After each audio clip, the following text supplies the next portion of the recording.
Just hold on 1 second, Skippy. Welcome in.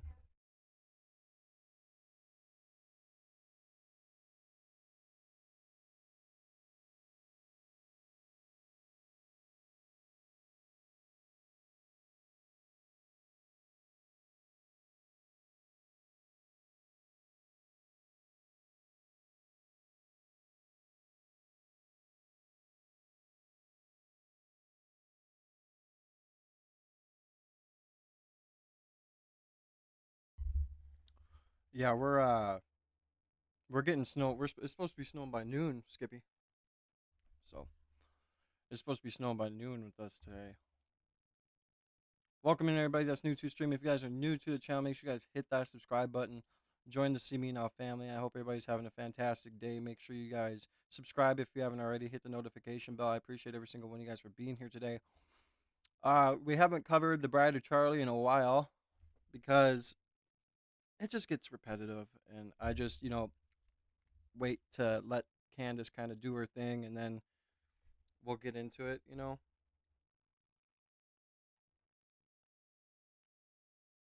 But yeah, so apparently Iran's new supreme leader was injured, is what I was hearing on the news this morning. So we're gonna check that out.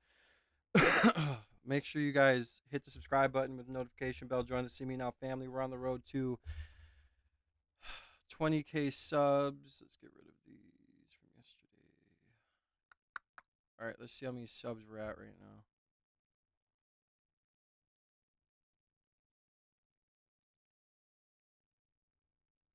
Where's YouTube Studio at?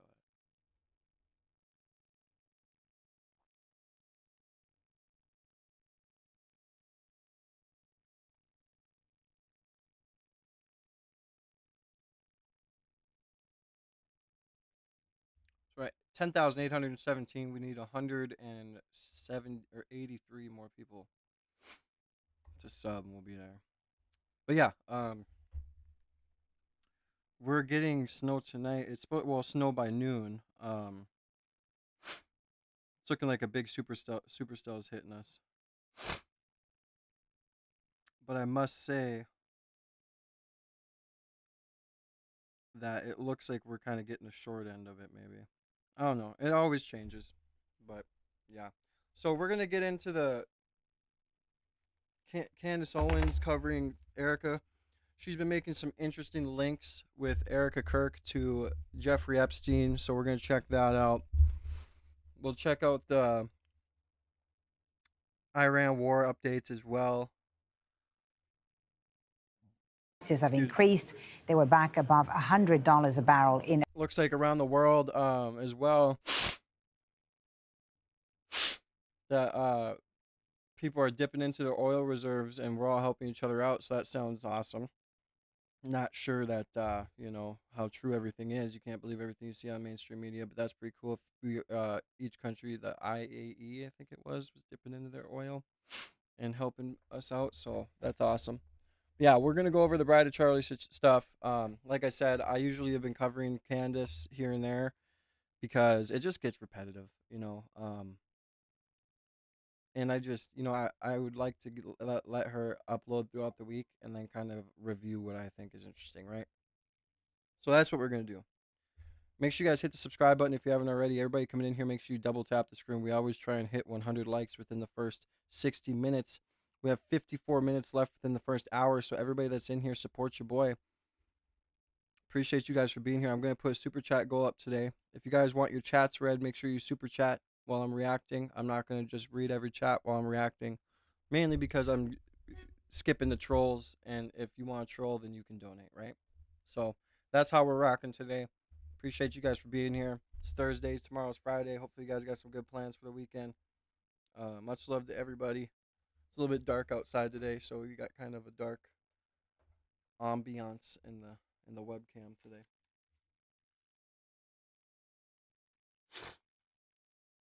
I think I broke a rib when I was playing with my kids because every time I sniff, it hurts like a bitch. All right, so we'll go over this one first. What Erica's doing, what Erica was doing in Epstein's orbit. So we kind of went over some of this yesterday, and I kind of want to review the whole thing, right?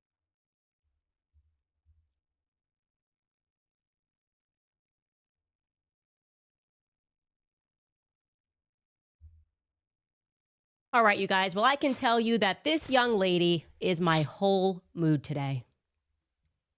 I'm just telling you right now, if Erica Kirk is ever on a ticket, I am not voting for Erica Kirk. I will vote for anybody else. I will vote for somebody foreign before I vote for Erica Kirk. I'll vote for somebody's pet fish before I vote for Erica Kirk. I am done. I have seen enough. I can no longer bear people defending Erica Kirk in any way, any shape, any form. It has to end. It has to stop. Okay? It has to stop right now. Because we received some follow-up information regarding Erica's time in New York, confusing time in New York, specifically more details pertaining to what the hell Erica was doing, parked at a modeling agency that was frequented by Jeffery. Yeah, dude, if I swear on my mama, dude, if Erica Kirk is on a, like, if it's Vance and Kirk, I'm like just done, dude. The fact that she was appointed to the Air Force Visitors Board, like, already pissed me off, right? Like, because just because she was Charlie's wife does not give her the qualification to be appointed to all these positions, right? And when we were going over on the stream the day before yesterday, when we were going over some of the stuff and how Candace was saying that, they're trying to set her up for a presidential ticket and they're trying to build her resume. And we heard Mikey McCoy and whoever else was in that fucking audio call saying that, Charlie Kirk was going to be a great president and he was going to be president, and that, but they can't lose hope. They can't lose hope, right? They can't lose hope. They still have a Kirk left.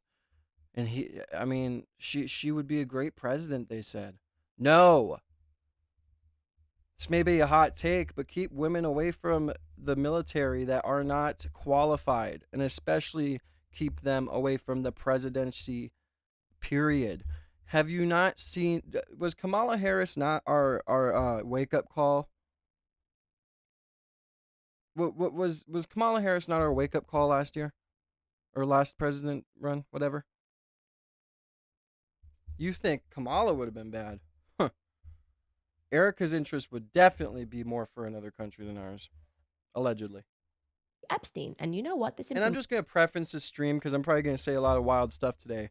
I am a comedian. All this is for funny and educational purposes. Educational, I don't know why I said that. I'm a comedian that's been off my meds for weeks. Haven't taken them. I'm psycho. Don't believe a word I say. Even if you think it's true, keep it to yourself. All right. Information feels pretty explosive. I would say it requires a response. We can't keep pretending that this is just some godly woman who's just being attacked by the internet. Erica's past is checkered. It's very checkered. Her mother, her acquaintances, everything about this girl should be sending off alarm bells, especially for the people that keep defending her. Look at the people that keep defending her. They themselves are the biggest red flag. Let's jump right back in. Welcome back to Candace. You know, our new rule here is if you see something, say something. I thought this was the Bride of Charlie. Is she done with that or what? We open up investigations to the world because it tends to. By the way, guys, make sure you double tap the screen. We're at 11 minutes into our first 11 minutes in the stream. We have 49 more minutes left within the first hour. We always try and hit 100 likes within the first 60 minutes. So everybody, please, as you're coming in, if you're enjoying the stream and you want to chill out and rock out with me today, make sure you hit the subscribe button with the notification bell and double tap your screen. Join the family. If the double tap doesn't help like the stream, hit the 3 dots on the top right corner and like the stream that way. Let's get into it. That you get a lot of information when you do that. It really is incredible. And as soon as we opened the door to the plausibility that Erica and Jeffrey Epstein may have come across each other, it's certainly plausible. They seem to be just swimming around each other. More people began talking and remembering some things. Now, I'm going to preface this by saying that we did not go out to Erica for comment regarding today's episode because it makes very little sense if someone ignores your first email question to think that they're going to be willing to answer a related follow-up question. Well, let's get back into this. Next, model management.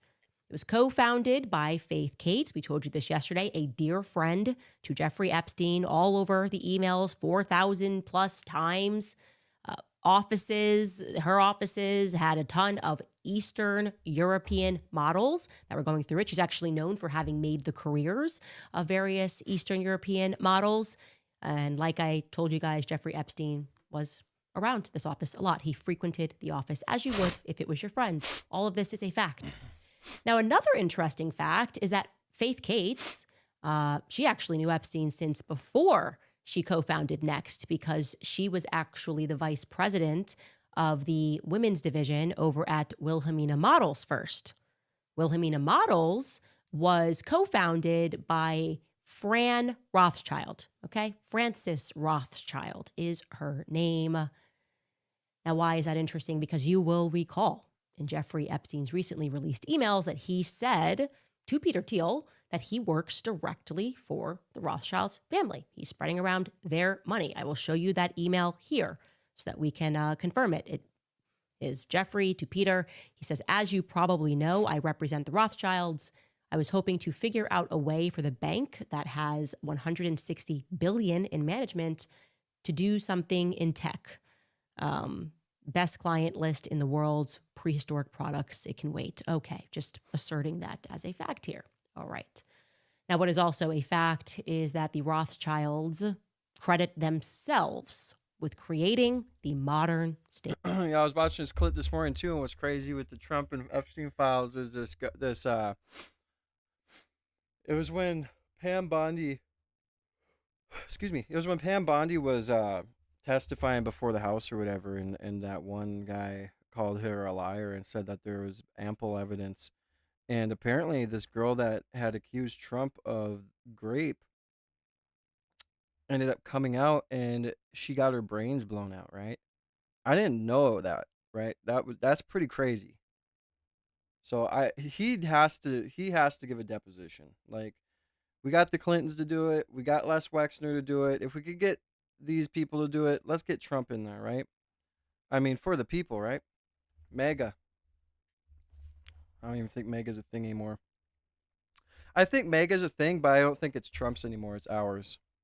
He betrayed us. Make sure you guys double tap that screen, man. We're at 8 likes. Come on, y'all. We always try and hit 100 likes within the first hour. We got 45 minutes left. Everybody in here, double tap your screen. I appreciate y'all. If you want to get your chat read or you have a topic you want me to go over after this, send your super chats through. Topics to go over are $20 and up. Any super chat will be read, though. And any super chat gets your name written on donor wall. But too much trolls lately, so I'm only paying attention to super chats. Real.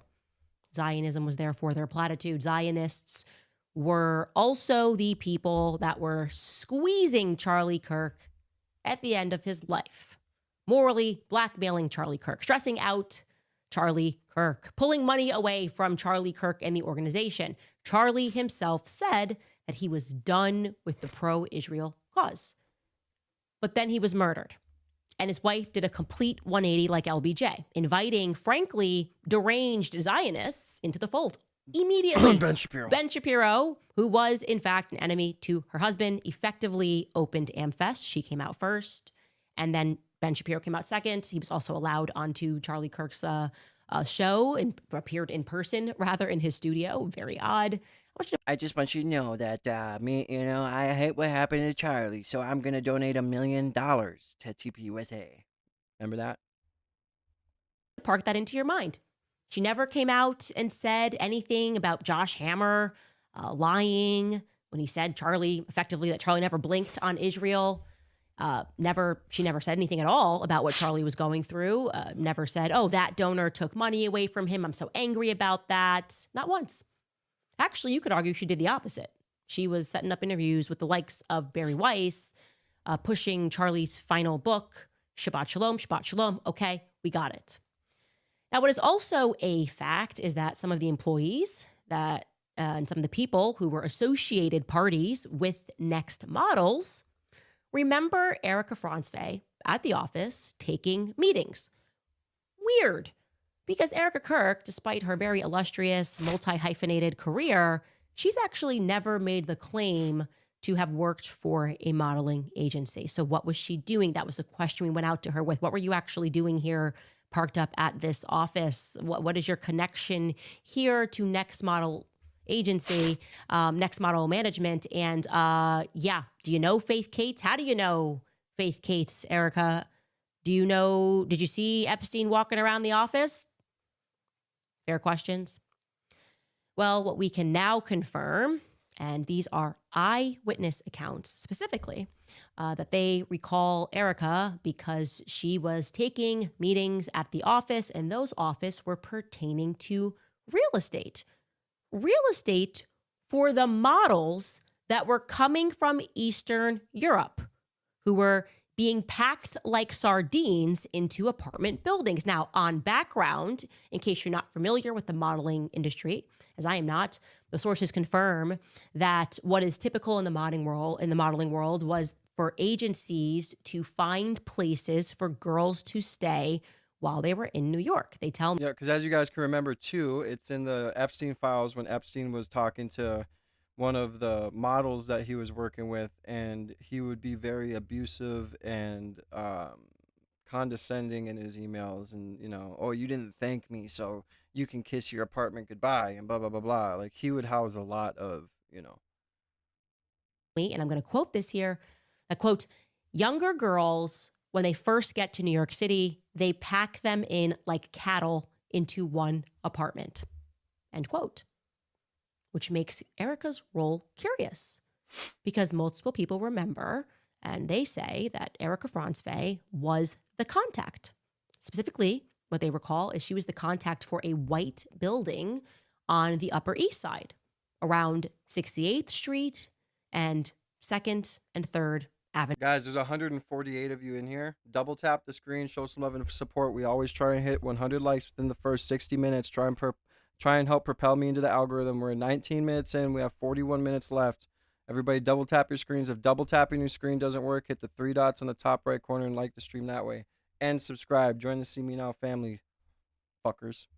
It's pretty specific. Yeah, that she was the contact. Now, why? What? Erica's the contact. We have these girls coming in. Erica's got these people in, and we've all been trying to figure out what she's doing in real estate. But yeah, that is the memory of the people who were working with and around Next Model Management, the real estate contact. And they said, we don't really know why. They don't know why, and I don't know how. Because the issue that I'm having here is that Erica did not actually have her real estate license yet. Remember, real estate licenses are a matter of public record. So how could it be that Erica was working with one of the top modeling agencies in New York City, full stop, regarding, what would you describe it as, real estate deals, allegedly? Was she, maybe she was the property manager? Well, I have another clue, actually, and this is a fact. I appreciate you guys for running up the likes. Keep it going, man. Double tap that screen. I feel like we're going to hit 100 today. I think we can do it. 100 likes within the first 60 minutes, and anything else is a blessing. Erica told people specifically during that time that she was doing real estate deals with her family. Keyword here, family. But which family? Who's the family? Rothschilds. We can, I think, reasonably assume that she's not referring to her family back in Scottsdale. Lori doesn't do real estate. She's a tech genius, remember? A sustainability tech genius, sustainability. It's much more likely that she's in New York and she's saying this, that she's referring to the Rothstein family. Now, you will remember Erica at this time was living with Nicole Rothstein, and it is a fact that Nicole Rothstein did work in real estate, not at the Corcoran Group. I'm not going to lie. They could look like relatives, right? I know I'm going to get shit in the chat for this, but the eyes, they both look like they're psycho bitches. But she has a long career in real estate. She went to school for real estate, and she currently runs her own real estate company. Excuse me. And her father, Alan Rothstein, Erica is extremely close with him. She calls him uncle.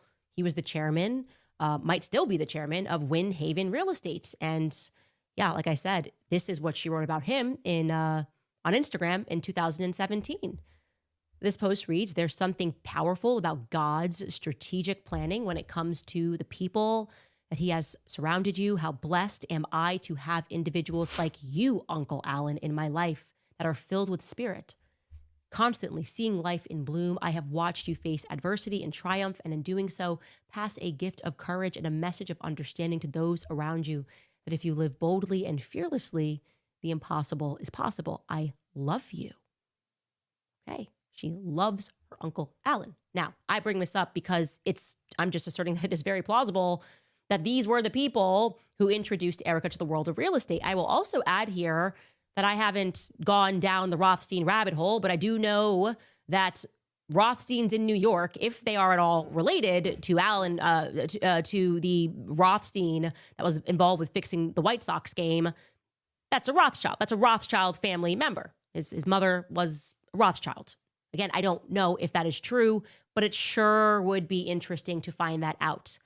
Very clearly want to say I'm not asserting that these two did anything wrong, Alan or Nicole. I'm just trying to put the pieces together to establish how Erica, who was herself at this time trying to be booked onto reality TV shows for fashion or really anything, the American Race, dating, whatever she could, I'm wondering how she pivoted so seamlessly into the genre of real estate. How was she able to climb the ranks so speedily, so high? And by the way, we should read her real estate bio because it really is something to read Erica's real estate bio so you understand she was a power player, okay?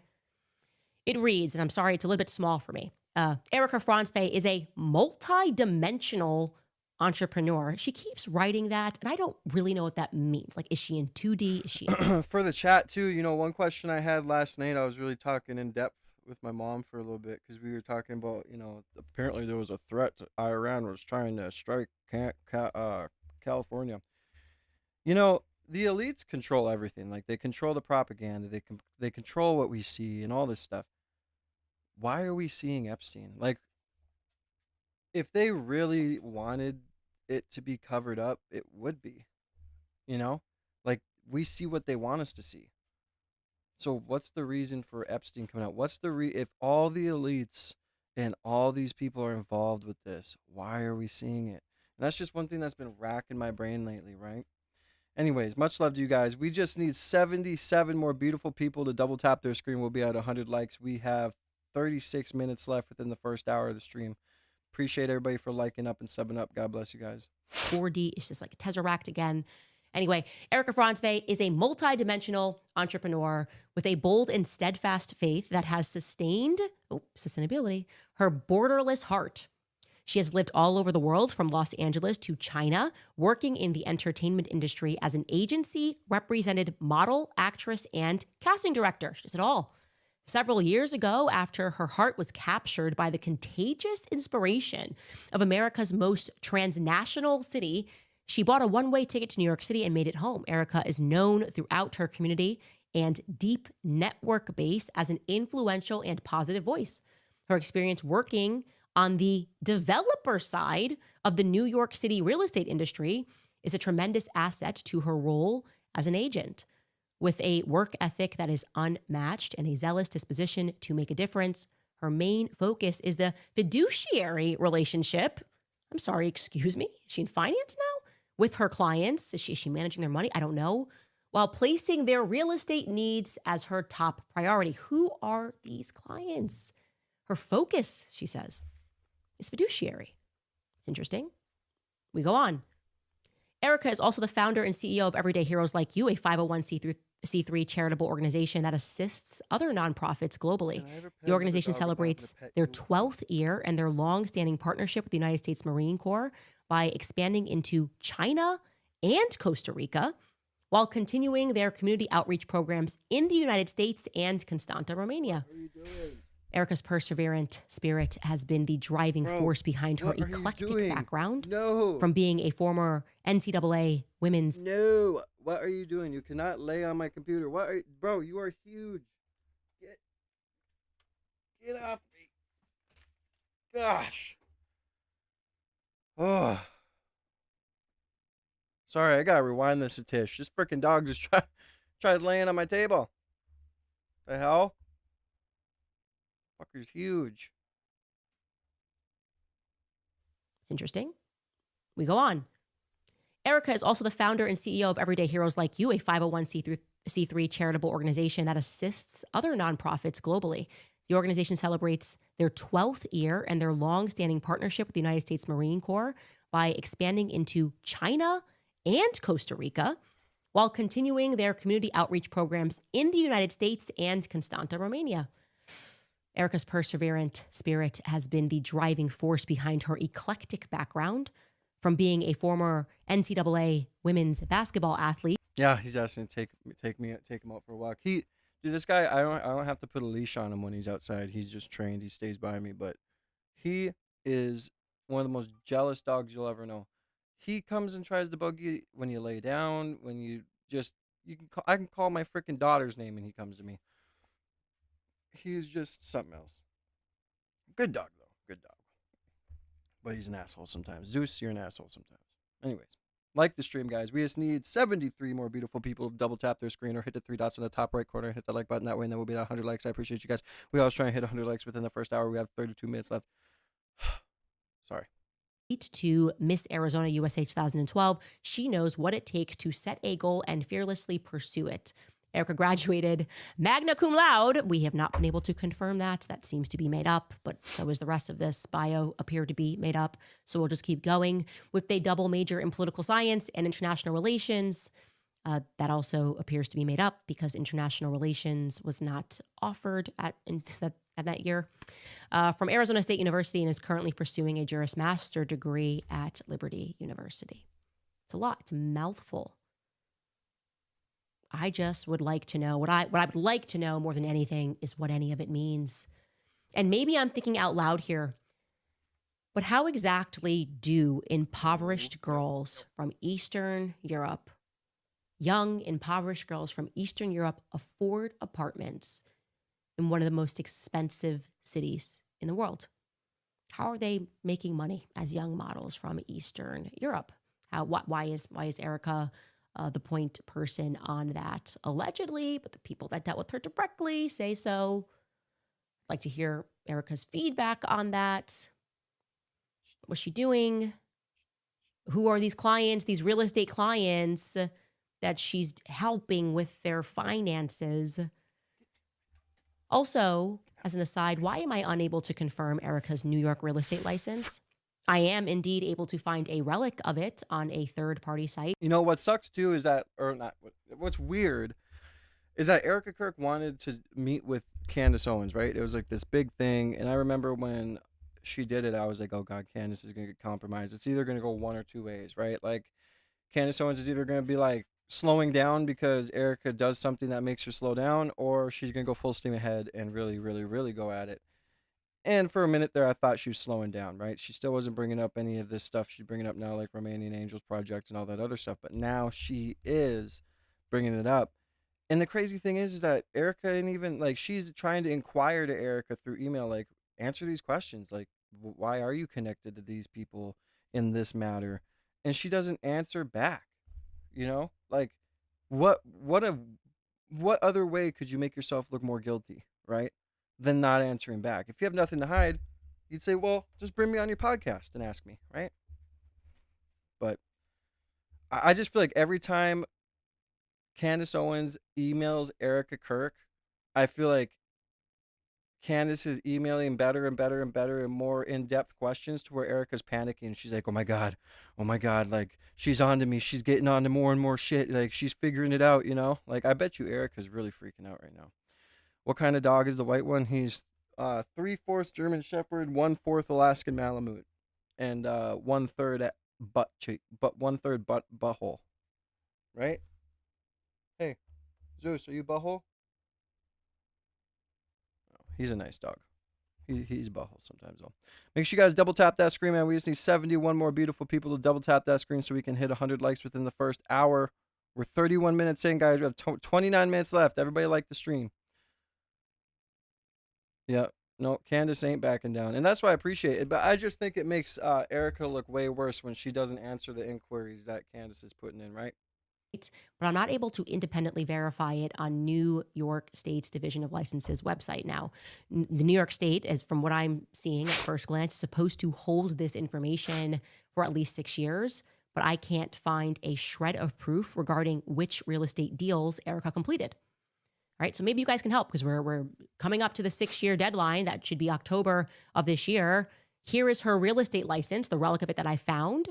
License number 013-22765. Okay, it was issued to Erica.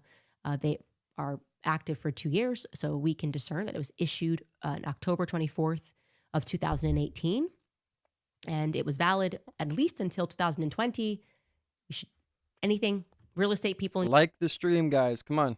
70 more people. New York, let me know what you can find if you can confirm Erica's real estate license and what she sold. Because that bio sounds legit. She's managing some serious clients there, helping to manage their money, okay, in real estate deals. I'm very interested in that. Now, if you see something, if you know something, maybe you were featured in one of these dimensions with Erica. You went 2D, 4D. I'm in 3D. But maybe you went somewhere else and you saw her. Please, we'd like to hear from you. More tips at CandaceOwens.com. Like I said, this is very obviously something Erica should answer for. You want to be the queen bee? You want to be a public figure? You want people floating your name as for president of the United States? Well, let's get to a little bit of background. Who are you? What were you doing? And the answer should be very clear and very concise, because I struggle. I got to be honest. I struggle to believe that Erica was, in fact, while in New York, doing real estate deals with fiduciary responsibilities while helping Turning Point USA, filming a reality TV show, also in school full time to get her Juris Master's, followed by her law degree at Liberty, while also studying the mandatory 77 hours to achieve her real estate license, while also running an international charity in partnership with the U.S. Marines halfway around the world and in China, while also running a faith-based clothing company, plus, giving advice to Turning Point, doing all of that at the same time. That's a struggle for me. I can't get there. I don't think she was doing that, because I keep not being born yesterday. So hard not being born yesterday. Also, if we're asking questions, how is it that Erica is always so tied to Eastern Europe? Why is she just kind of floating around? Just this girl from Ohio. How does she get linked to Romania and the United States Marines? And today, I should be clear, she presents it as though she was just sending gifts. That's kind of the new thing. Oh, I was just, helping to send Christmas gifts to kids in need in an orphanage. That was it. Organizing gifts being sent, which, of course, again, the common sense, that would not require the support of the United States Marines. You can do that right now, today, team. Phone up someone in Romania and ask them for an address, and you can send gifts, right? It's expensive to ship. You could probably ground ship that. Her involvement was much more. How do I know? Well, because before the scandal broke and accusations of child trafficking onto the military base, Erica used to claim that she was a bit more involved, a lot more involved. I'll let you take a listen to Erica in her own words during her audition tape for the American Race with her ex-boyfriend. Here's what she says about Romanian Angels. Take a listen. We just have a borderless heart to help people and to give back. And, I have been to Romania and teamed up with the Marine Corps to open up and sustain an orphanage with 75 beautiful children.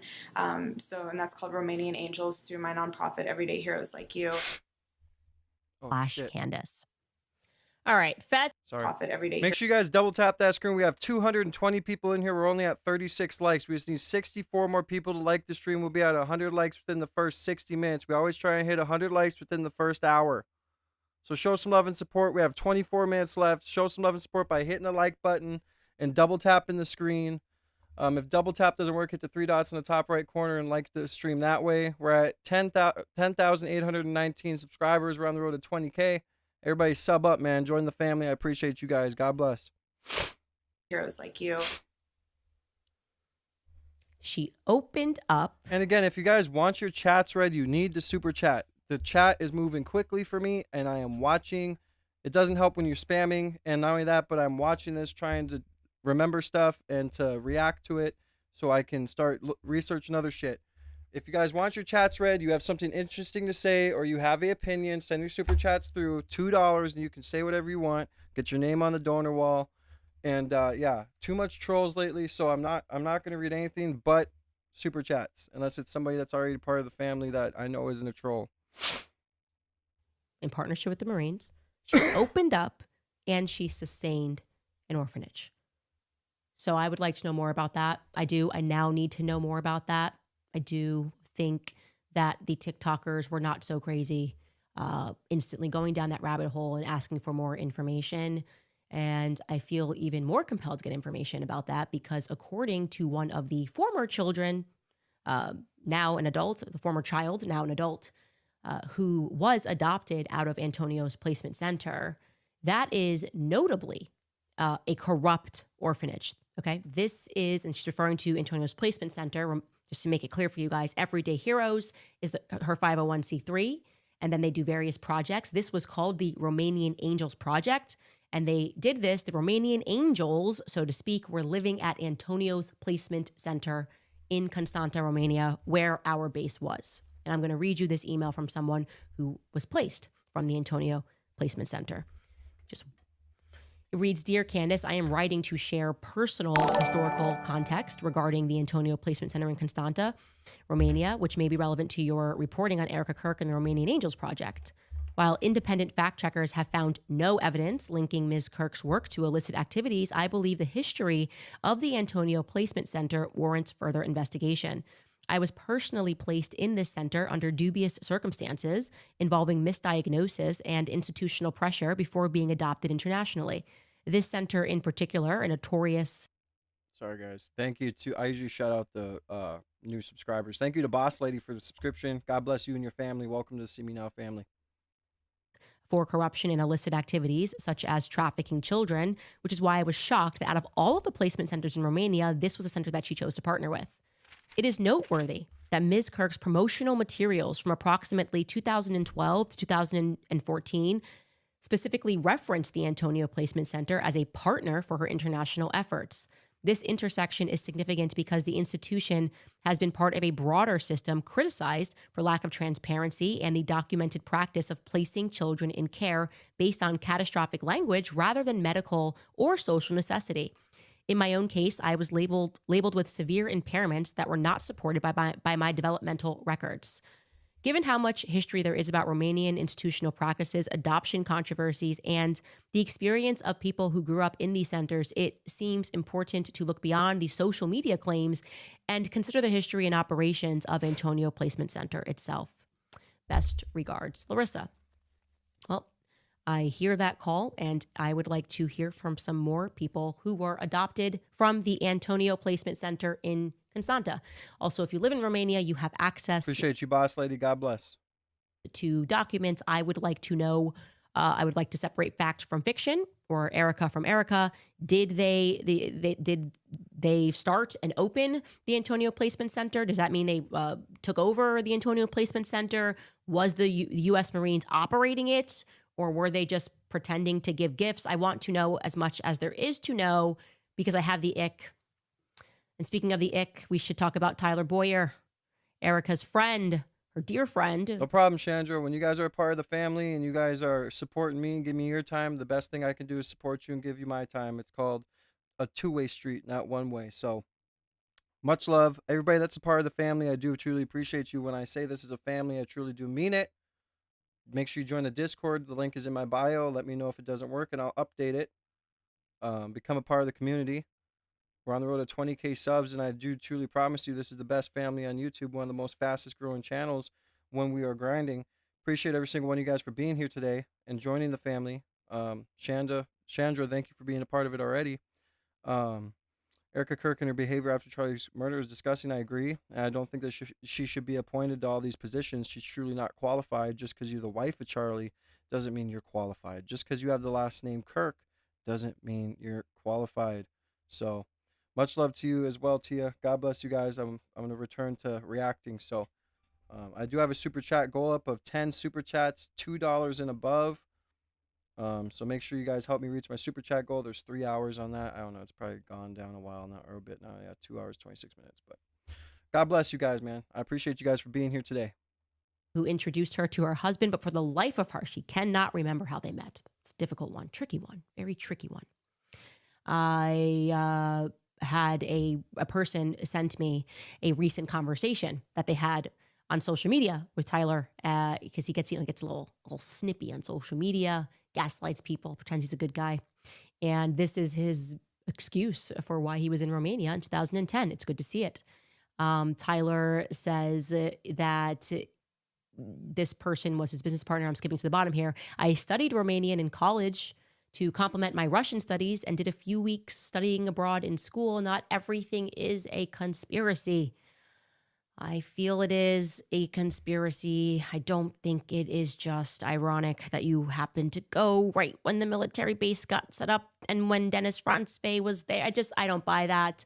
And I got interested because I said a Romanian program. That sounds unique.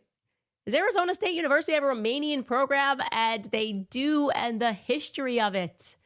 I actually was shocked. Romanian programs are rare, and there's no major, but Arizona State University is actually the only university in America that you can even achieve a minor in Romanian studies. How random. And the history of how this program developed is pretty precise. In 2000, Yeah, I was just gonna say, why would you have to have a freaking class called Romanian Studies? Like, what? By the way, guys, we have 17 minutes left within the first hour. Keep double tapping that screen and liking the stream. We always try and hit 100 likes within the first hour. We are 58 likes away, so 58 beautiful people just need to like the stream. I appreciate you guys for showing love and support today. God bless. And the very year that Tyler Boyer went over to Romania, Arizona State University became the site of an honorary consulate general of Romania in Arizona. Effectively, just so you understand that, a Romanian embassy on ASU campus, an honorary Romanian embassy was established in 2010. And then in 2011, the program inaugurated the first Romanian lectorate, the first in an American academic environment. And it was funded by a Romanian language institute. They also launched, ASU, the Central European Cultural Collaborative, which facilitates partnerships with Romanian universities. Now there's a bit of a revolving door. 2010 was one hell of a year for Romania and Arizona. That's what I would definitely say. But this relationship has continued, you guys. You're not going to believe this, but big news. Beginning in July of last year, a few months before Charlie was assassinated, now Arizona is becoming further embedded with Romania. They are the first and the only state to open a trade office in Romania. This was announced. Let's check out this headline. I promise you, Arizona to be the first U.S. state to open a trade office in Romania. That sure is something. The Romania to Arizona pipeline sure feels like something. So I would like to say, in closing, that we should pay attention to this. We're starting to see how this world works, and this is weird. This is weird. Do not let Tyler gaslight you in conversations. It's odd. This should be screaming at you as it is screaming at me that something's not right. Turning Point headquarters, a location picked by Tyler Boyer. Charlie Kirk didn't even open the organization. So it started in Chicago. He says, oh, this is going to be great. They choose a spot for their campus that is a trafficking hotbed, factually. Erica's strange attachment to Tyler Boyer, but lack of a memory regarding Tyler Boyer. Superfeed Incorporated, where Erica's mother is serving as a board member with Tyler Boyer. And Superfeed, by the way, read the fine print on Turning Point USA's app. Superfeed owns the copyright, which means that's where your data is going. Just pretty interesting there. Turning Point allegedly getting into real estate. Tyler Boyer being at the forefront of that, according to the tips that we've received. That's a little bit of ick, right? Charlie Welcome in, Stacy. God bless. Establishing a Doge 7 days before he died. BB's phone call in the Hamptons Donald Trump, pageantry world, the Epstein files. What Epstein files? Are we still talking about the Epstein files? Trump trying to make fetch happen with Erica Kirk? Photos. Oh, we're supposed to just view her as some sort of a leader, as if she was promised it for some reason, like she was guaranteed the keys to Charlie's empire. Why? All of this stinks to high heaven. You know it. I know it. Any rational people in the world know it. And we're not going to let up. We'll be back after a break. Yeah, and what's crazy is it feels like we are getting, like, when we're investigating, or we're even thinking a little bit about everything, and we're finding leads and we're doing all this stuff, it's pretty crazy to still think that the feds are just only putting this on Tyler Robinson, right? And the fact that Kash Patel went in and told Tulsi Gabbard, you are not going to find foreign involvement. You're not going to sit there and investigate. This is my case, and blah, blah, blah, blah, blah. It does stink. And I was, it's just ridiculous. I'm not trying to compare Charlie to Epstein, but it's just like Epstein. Oh, well, he hung himself. That's it. No, like, there's more to this story, right? And the craziest thing is watching this and just watching the story develop and continuing to do my own research and continuing to just be involved in watching. It's just wild how, like, where's Lance? Where's Lance Twiggs?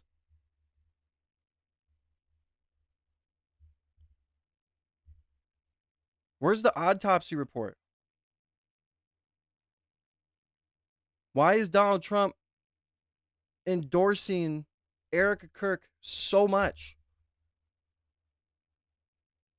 Why is Erica Kirk not questioning everybody?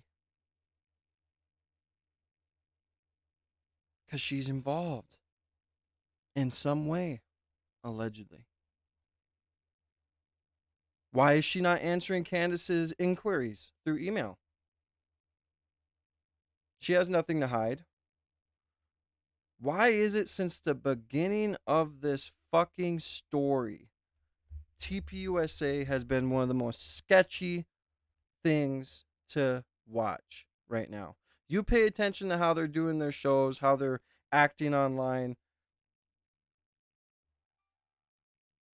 They act like we don't see it. They act like we're stupid. And I keep saying it and I sound like a broken record, but it really does seem like within the next 10 years, it's going to be interesting to see where society goes and how we are with and how our elites are and how our leaders are. Because I guarantee you we're fed up, dude. Like, things are going to go left real quick, because not only is it the Epstein files that we're fed up with, but we're fed up with being blatantly lied to our faces. To our faces. So I don't know. It's going to be interesting. I really do think that, because when Charlie was first killed, right? And I seen Erica Kirk get on and give the speech that she gave the first ever time in the Home Office, right? I believed it at first. But then you start kind of see how she's acting. And it's like, what? How do you... When my dad died, dude, my mom still has never even tried to date. Like, that's true love. And I always say this, I've said this a few times on stream, that my mom is the definition of loyal when it comes to love and marriage. Right? She still has his clothes in the closet. And he passed away in 2009. And Erica Kirk is now running TPUSA and is on the Air Force Board of Advisory or whatever, the Visitors Board of Advisory and all this other shit. Where are her kids? Where are your kids? Oh, are they with grandma? Dude, your kids literally just lost the patriarch of the family, the center of their universe, because we all know girls love their daddies. And you're out running around playing Bob the Builder with companies and everything else.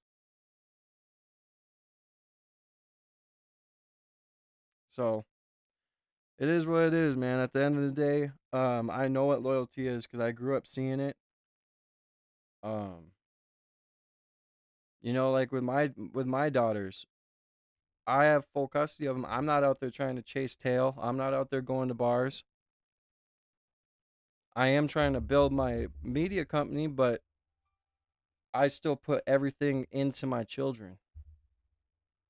So I just feel like she's a robot, dude. Like, what is she like with the camera off behind closed doors? I would really like to know. Like, I would love to be a fly on the wall, right? Yeah, nobody does know where the kids are. So sorry to hear about your dad. Oh, his clothes. She smells them sometimes. Me too. I appreciate you, cool jerk. Much love for the much love for the kind words. And yeah, my first ever tattoo is a tattoo for my father right here. I just and the thing is real. They always say real recognizes real, right? But real also smells fake. It's an energy thing. Someone walks into the room and they're applying for a job or they're my friend and something's going on and they tell me a story, I'm going to know if it's bullshit or not. I can tell when someone's lying right off rip to my face. It's an energy thing. And the one thing, you can fake facial expressions, you can fake words, you can lie. The one thing you cannot fake in this world is energy. At all. You cannot fake energy. Because energy is the universe. Energy is God given. Energy is put there for a reason. It's the same thing as your gut feelings, your instincts. It's there for a reason. Can't fake that shit, man. Candace. All right. Fetch ain't fetchin', Gretch. Just not fetching. I'm sorry, Trump. Now, some of us were actually grieving Charlie Kirk. Turning Point USA, on the other hand, was grieving differently. Just differently. Turns out there was no pathway in which these goblins... Sorry to hear that, cool jerk. God bless you. By the way, guys, I don't mean to, after the conversation we just had, I don't mean to plug my channel, but I have to. I do have a 10 super chat goal up of $2 and above. Help me reach my super chat goal. We haven't reached the super chat goal in a while. Make sure you guys double tap the screen. We have 5 minutes left within the first hour. 5 minutes left within the first hour. We need 47 people to double tap the screen and show some love and support. I appreciate you guys. We're not trying to strike gold off of his name, including, ladies and gentlemen, in case you missed it, at the DMV. Man, I had quite a chuckle about this. Either we're like, what else can we do? The DMV, let's make some money. So apparently what happened was back in January, Arizona Senator named Jake Hoffman. Now, I should let you know, Jake Hoffman is a dear friend of Tyler Boyer, a partner of Tyler Boyer. He formerly used to work at Turning Point USA. They make money together. I knew Jake Hoffman, okay? This ain't some senator. I didn't know Charlie, but I was impacted. And just, no, okay? He's embedded with Turning Point USA. And Jake Hoffman, back on January 28th, introduced a bill for a state license plate to honor Charlie Kirk. You know, guys, it's all about honoring him. Legacy. Now, the proposed specialty plate, which was going to be referred to as a Charlie Kirk Memorial Plate, was essentially going to feature a photo of Charlie and the Turning Point USA logo in front of an American flag background. A little shameless promotion. And below the license plate, as you just saw, the words were going to read, "For Charlie," because it was definitely for Charlie, okay? I'm sure somewhere there's an interview where they're going to explain to us, like, oh, I had a conversation with him, and Charlie said, wouldn't it be so great if my face was on a plate? I'm sure, right? The ghost of Charlie, always when nobody's there, says exactly what they're trying to accomplish. Anyway, so this goes through, and the Senate passed. They passed the bill, 16-2. And then the House of Reps also voted in favor of the bill, 31-23. And now, in case you're thinking, maybe that's sweet, maybe this really was for Charlie, you should think again. You should remember that we're speaking about Turning Point USA. there's got to be money somewhere, right? There's got to be ka-ching, ka-ching somewhere. So how it actually would have worked is that you would have paid a $25 fee for that specialty plate, $17 of which would have been an annual donation deposited into a conservative grassroots network special plate fund. 3 more minutes, guys. 40 more people listening. Double tap that screen. Got 3 minutes left in the first hour. Let's reach our goal of 100 likes. I appreciate y'all. According to the legislation. And while the recipient of the grassroots network special plate fund was not explicitly stated as being Turning Point USA in the bill, it did note that the director of the fund would allocate the revenue annually to a nonprofit organization founded in 2012 that focuses on restoring traditional values and maintaining a grassroots activist network on high school and college campuses in Arizona and assisting college students with voter registration and absentee ballots. They just, no shame. There's no shame. It's amazing. It's amazing to think through the new CEO really being up there like, these YouTubers are making thousands of dollars investigating who killed my husband. Thousands of dollars they are making. Look at them. I can't believe it. Shame. Well, what happens thereafter is Katie Hobbs, who is the governor. Here come the bots, guys. Vetoed the bill quite rationally, I might add. She wrote a very nice letter. And basically her reasoning, her letter, I'll read it here. She said, today I vetoed SB 1439. Charlie Kirk's assassination is tragic and a horrifying act of violence. In America, we resolve our political differences at the ballot box. No matter who it targets, political violence puts us all in harm's way and damages our sacred democratic institutions. I will continue working toward solutions and bringing people together, but this bill falls short of that standard by inserting politics into a function of government that should remain nonpartisan. Sincerely, Kate Hobbs. Yeah. Maybe if I was governor, I would add a couple lines about y'all are shameless, you're crazy, your mama should be ashamed of you, but, you know, I'm not the governor. I'm probably never going to be a governor, for being fair. Skippy, you're fucking too funny. Now, of course, Turning Point USA is in for the spin. They're outraged. Jake Hoffman is outraged. Were there going to be kickbacks? Who knows? There's a lot. There's a relationship there. The Farnsworths, Jake Hoffman, Tyler, thick as thieves. Here's what Jake Hoffman said on Fox News regarding her decision. What's your response to the governor when she says that honoring Charlie Kirk, quote, falls short of that standard of bringing people together? That's crazy. Well, listen, the only thing that falls short, unfortunately, is Katie Hobbs's track record actually trying to unite the people of Arizona. Look, Charlie Kirk was an incredible man. He was a friend of mine for 11 years. And when he passed, the memorial we held, it's the only time in Arizona history that we filled 2 professional sports stadiums to honor and run tribute to the life of an Arizona citizen. He built a national organization with a global impact, reaching all the way from South Korea to London when he passed away. There's no doubt that he was a uniter. He was someone who championed free speech, and he was a civil rights leader of our time. Jake, here's what I don't get. There are other license plates, including some that are tied to conservative causes, that have been approved. We have Choose Life. That's from the Arizona Life Coalition and its mission to promote anti-abortion advocacy. We have one from Alliance Defending Freedom, you know, talking about conservative Christian legal advocacy, yet the precedent that she says isn't there. Is there anything different in these Charlie plates versus what you're seeing on your screen? No, the reality is that Katie Hobbs has repeatedly been petty and partisan in everything that she's done, whether it be her nominees that she appoints to run the state agencies, or whether it be her veto track record. In fact, just last year, she vetoed about 9 of my bills. And I chair the nominations committee, and she used the acronym of the committee as her reason for the veto. She's legally required to give us a reason, and she used the acronym of the committee to do it. She is nakedly partisan, and this is why we have to make sure that there is a new governor elected come this November.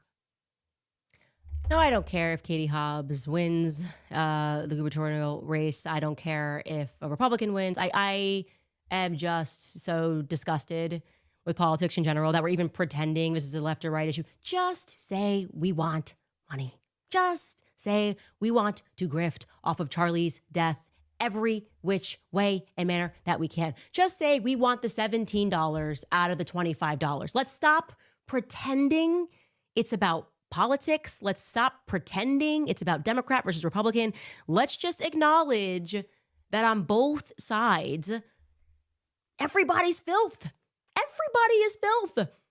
And the people that they want to steal from are the people that come to the DMV who have souls and actually will look up and go, wow, I was really impacted by Charlie's assassination. And like, I would like to have that plate so that it can be in memory of him. And at the end of the day, who's that going to? Who's that money going to? It's going to his wife's organization now. And the messaging is apparently you can always honor Charlie with your hard-earned money. I want you guys to know that. This is the messaging coming out of Turning Point USA. You can always honor Charlie with your hard-earned money. But you can't honor him by remembering the words that he said. You can't honor him. We got to take down all of his episodes. We have to make sure we hide interviews of things he said. We have to direct the ghost of Charlie. We have to pretend he's like, didn't have all that going on with the Zionists at the end. We got to welcome them into the fold, all of his enemies. Just give us money. We want your money. At all times of the day, we want your money. It is the only way that you can honor Charlie. Just absolutely disgusting. And I had to share that with you guys because I just thought to myself, there's just no end. And by the way, of course, Tyler Boyer jumped into the fold because that's his boy. And here's what he said on X. He wrote, every nonprofit in Arizona that has major roots has a license plate. Katie Hobbs vetoed this over politics after Charlie was brutally murdered. Disgusting. Yeah, I'm sure you just wanted that in memorial. I'm sure that was it because that's obviously who Tyler Boyer is. And these were Charlie's best friends in the world. That, my friend, is the problem. Anyway. Yeah, it feels like, those movie or those shows where, you're running a organization, people just freaking turn on you and no one was really your friend. That's just how it feels with this one. All right, we're going to go over this last episode where she's where she's also bringing up points with the Epstein shit. And then we're going to move on to the Iran war and all that other fun stuff. I'm going to go fill my coffee real quick. I will be right back.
Sandra, no, I couldn't have started the fucking clip because I have to react to it. Otherwise, it's called content or reuse content. So chill out or go watch it yourself. This is why I don't react to comments unless they're super chats because people just got to always put in their 2 cents when they don't know nothing about streaming. All right, you guys. In today's episode of Everybody Grieves Differently, and by the way, I should say we are in season 17, episode 4. The writers are running out of ideas and they're just putting up things that don't even make sense anymore. Yeah, well, on today's episode, President Trump has appointed Erica Kirk to the Air Force Academy's Board of Visitors. Now, if you would like to know how that further empowers this world-renowned widow who is definitely grieving, I will explain that to you. Is she qualified? Of course not even a little bit. Doesn't even matter. Also, I got to speak to you about something much more seriously. God bless you and your family. I have a hunch. Welcome to See Me Now, family. That Erica and Jeffrey Epstein may have crossed paths. Something is not sitting right with me about how she just keeps dancing around Jeffrey Epstein in her life. I am finding it increasingly difficult to believe that Erica just keeps coincidentally getting involved with countries and companies and schools that Epstein is involved in deeply. involved with deeply. So I went ahead and messaged the PR team, legal team over at Turning Point USA with a very specific question pertaining to a modeling company that I recently discovered that she had some involvement with. 48 hours later, we have not yet heard back. Welcome back to Candace.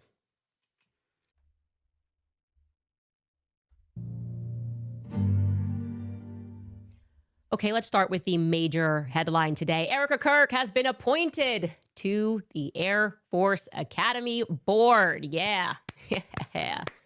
I'm here for it. I love it. That's what you need to know on this Tuesday morning. So you get back to work, Goyam. You'll be lucky if you ever pay off those student loans, pay down that mortgage. Erica Kirk, on the other hand, well, she's just being handed promotions.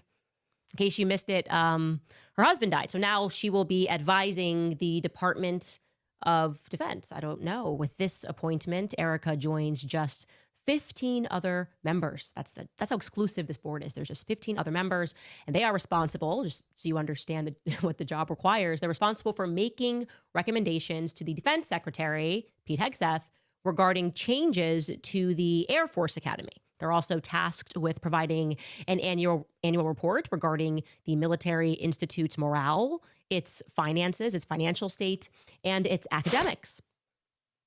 Now, you might be wondering right now, how on earth is Erica Kirk, how did she really just graduate from an apparent stay-at-home mother to suddenly being qualified to submit financial, academic, and military morale reports to the Defense Secretary of the United States? And if you're wondering that, you should know that you're everybody. We are all wondering this, but I don't know, guys. Her husband died. That's what I'm told. We are just constantly being reminded that her husband died. Therefore, hey, she could be president one day. That's what Charlie said, allegedly. There's no, so we can't see where he said it, but he did say it. He just happened to say that she's going to be president one day. And some would say that maybe it's starting to look like a Claire Underwood from House of Cards situation. Maybe we don't feel so great about her ambition in this moment. But those people, you should dispel what they're saying. They would be wrong, because the experts have explained things very clearly. And the experts say Erica is qualified because Charlie was qualified. She's literally just taking his place. Anything he can do, she can do better. Yeah, sure. Charlie was a literal boy genius, boy wonder, who had been militarily inclined since high school. Remember, his plan initially was to get into West Point, but then he established Turning Point, and it drove his life into a different direction. And sure, Charlie then built and ran that successful college campus student organization with chapters all across the nation. And sure, that organization earned him the ear of the President of the United States and every major political player in the country and world. And sure, that organization was taking $100 million in annually. But what? Like, it's hard. Erica's husband died, so now she's qualified to take his place. That's how this works now. And that's what she's doing. Charlie, by the way, had himself earned that appointment. And there was backlash going, wait, whoa, this is a very big deal. We shouldn't be mixing politics with this. He had earned that appointment in March of 2025, so just 6 months before he was assassinated. We can all therefore reasonably assume that his beauty pageant wife, who makes T-shirts with biblical verses on them, is going to bring the same level of experience to this exclusive role because she's grieving. And the math on this is really simple. It makes perfect sense if you don't think about it at all. And you want to know what I think? I think that, why stop there? Why stop there? We're so far past ridiculous. I want them to actually just accelerate things. Why not just make Erica the defense secretary altogether? Why not just give her command and control over the Army, the Air Force, the Marines, the Space Force? I do not see a legitimate reason why Erica wasn't sitting to the left of Trump in the Situation Room when they bombed Iran. That seems perfectly logical now. I mean, her husband was assassinated and she's a grieving widow. So, yeah, maybe she could provide counsel to the president regarding this crucial Operation Epstein Fury. That's what we're calling it. We know what this is really about. They're distracting us from the Epstein files and just doing whatever Israel wants, like always. Which brings me to Jeffrey Epstein in general. Speaking of Jeffrey Epstein, who was in fact an occult Jewish pedophile, I wanted to show you this email. I had mentioned it yesterday that took place between him and the Princess of Norway. I had mentioned it because... Damn, dude, I know this is a little bit off topic here. By the way, 29 more likes. We'll be at 100 likes. I appreciate you guys. The U.S. Army is offering $5,000 reward for any information after 2 people stole 4 military drones from Fort Campbell base. So now there's just apparently 4 drones out there missing. So that's great. Fuck, I swear, you cannot make this shit up. You should see and react to Tucker's interview from yesterday with Mr. Weinstein. Oh yeah, I'm sure it was naturally. Unfortunately, I can't react to it on stream, or it'll shut my stream down. So I mean, I'll have to watch outside of this. I've tried react because I wanted to I wanted to react to Tucker Carlson's, and it was Tucker Crew or whatever the fuck his name is, and Mike Huckabee. But yeah, they shut my stream down as soon as I turn it on. So unfortunately, I can't. I wish I could. Well, I was casually discussing how the real aims of these people is they just want they want less humans. The elites want less humans on Earth. They do not want us to be able to reproduce. They will give us whatever propaganda serves, whether you're left or right. And yeah, you're going to see this email that I'm going to show you. To put it in its proper context, the lead up to this email is the 2 of them discussing food and antibiotics destroying living organisms. I'm very anti-antibiotic. We'll save that for another show. Anyways, this discussion ends with a mild celebration regarding how ultimately that's going to give them the power to just create humans. This is a conversation back in 2012. Let's read it together. She writes, the princess writes, "You always make me smile because you tickle my brain, but I want the data from now, or the bill is mine. It is the cocktail of all of the unnaturals that have a profound effect on the early stages of development in humans. Soon, people won't be able to make new humans anymore. But I guess that would be La La Land great because we can just design them in a lab." So futuristic. Just design humans in a lab. I just think it's really important for me to underscore to you guys that left and right, that has always been the goal. Less humans. To my lefties, truly, it was never about my body, my choice. Go down the Emma Goldman rabbit hole. Go down and understand who was behind Margaret Sanger. This was always about eugenics. The goal was eugenics. They view us all to be human weeds that need to be exterminated. Now, to my conservatives, who, like me, truly believe that our military was out there spreading democracy all over the world because the West is the best, and that this was going to, these wars would in some way benefit us. Nope. I think now we can accept this was about just mowing the lawn, mass murdering people, also destroying history because they want like a forever present, a forever future almost, like we did in Iraq, like we did in Afghanistan, destroying ancient civilizations, with the added plus of stealing country resources that are going to help them further poison the general Goyim population. Poppy seeds for opiates, followed by an opioid crisis in America, get everybody addicted, encourage them to kill their offspring. Big pharma in a nutshell. Okay. Yes, it is also their ultimate goal with IVF. They want all of us to have to come to them, the government overlords, to be able to have a family. A lot of women today are struggling with fertility issues. That's a real thing, and that is not by accident. That is by design. FBA, if you're a foundational Black American, it depends. Depends on what group you're in, I guess. But sometimes you guys are the most racist people of all, right? So there was all of this panic yesterday online. The show was trending because we're beginning to discuss the occult. Or is it Pan-African? I can't remember what group it is. It's the ones though that believe all white people should be killed. Yeah, I'm sick of hearing about racism, dude. I'm over it. Okay, sick of hearing about it. Because at this point, like seriously, get over it. We're people should like move past it. We shouldn't be on racism. Like what? Discussing mysticism. These people are literally summoning demons, and they're making blood sacrifices. And now the world recognizes that. I think it's now a mainstreamed conversation, which is fantastic. And I wanted to follow up on that note and show you another clip of Father Ripperger discussing this on Sean Ryan's podcast. He's on there discussing as an exorcist the things that he has come across. It's a fantastic conversation. It's like 4 hours long. You should watch the entire thing. But in particular, in this clip, he's going to discuss how coming into contact, Freemasonry, essentially, and how people can raise the ranks. 25 more likes, through guys. The 25 more likes will be at 100 likes. I appreciate y'all, man. I'm talking about all this mess your people created. Yeah, it's always my people, this people, that people. Shut the fuck up. What happened 100 years ago or even 50 years ago has no base on today when we're trying to fix the problems now. You guys always want to go back and look in the past or this and that, blah blah blah blah. My people, your people. Just be quiet, dude. Each group of people has their own fucking problems and the shit they've done wrong, right? Cult families, how they get involved with these mystic cults in general. Anyway, take a listen. If you are in the occult, do Yeah. you just arrive at that level where you're doing satanic rituals, or do you graduate? Some graduate. Some are actually they're trained in this stuff from the very beginning. Sometimes they're actually groomed with Devious, I'm not gonna lie.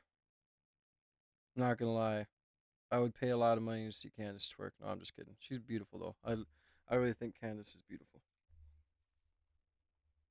they'll watch them in college, or they'll watch them and then they'll introduce them into this through various secret societies and things of that sort. They'll get them into engaging in the occult. There's a few of these people. 100% Tiny Rick. People always want to go back 100 years ago and say your people did this and this. Bro, what the? I wasn't even born. Like, let's talk about now. Let's figure out the problem now, right? You can't drive a brand new car and look in the rearview mirror. You're gonna crash. And I'm just so sick about hearing about racism, bro. Like, everybody's racist towards each other. Blacks will say something about whites. Oh, it's fine.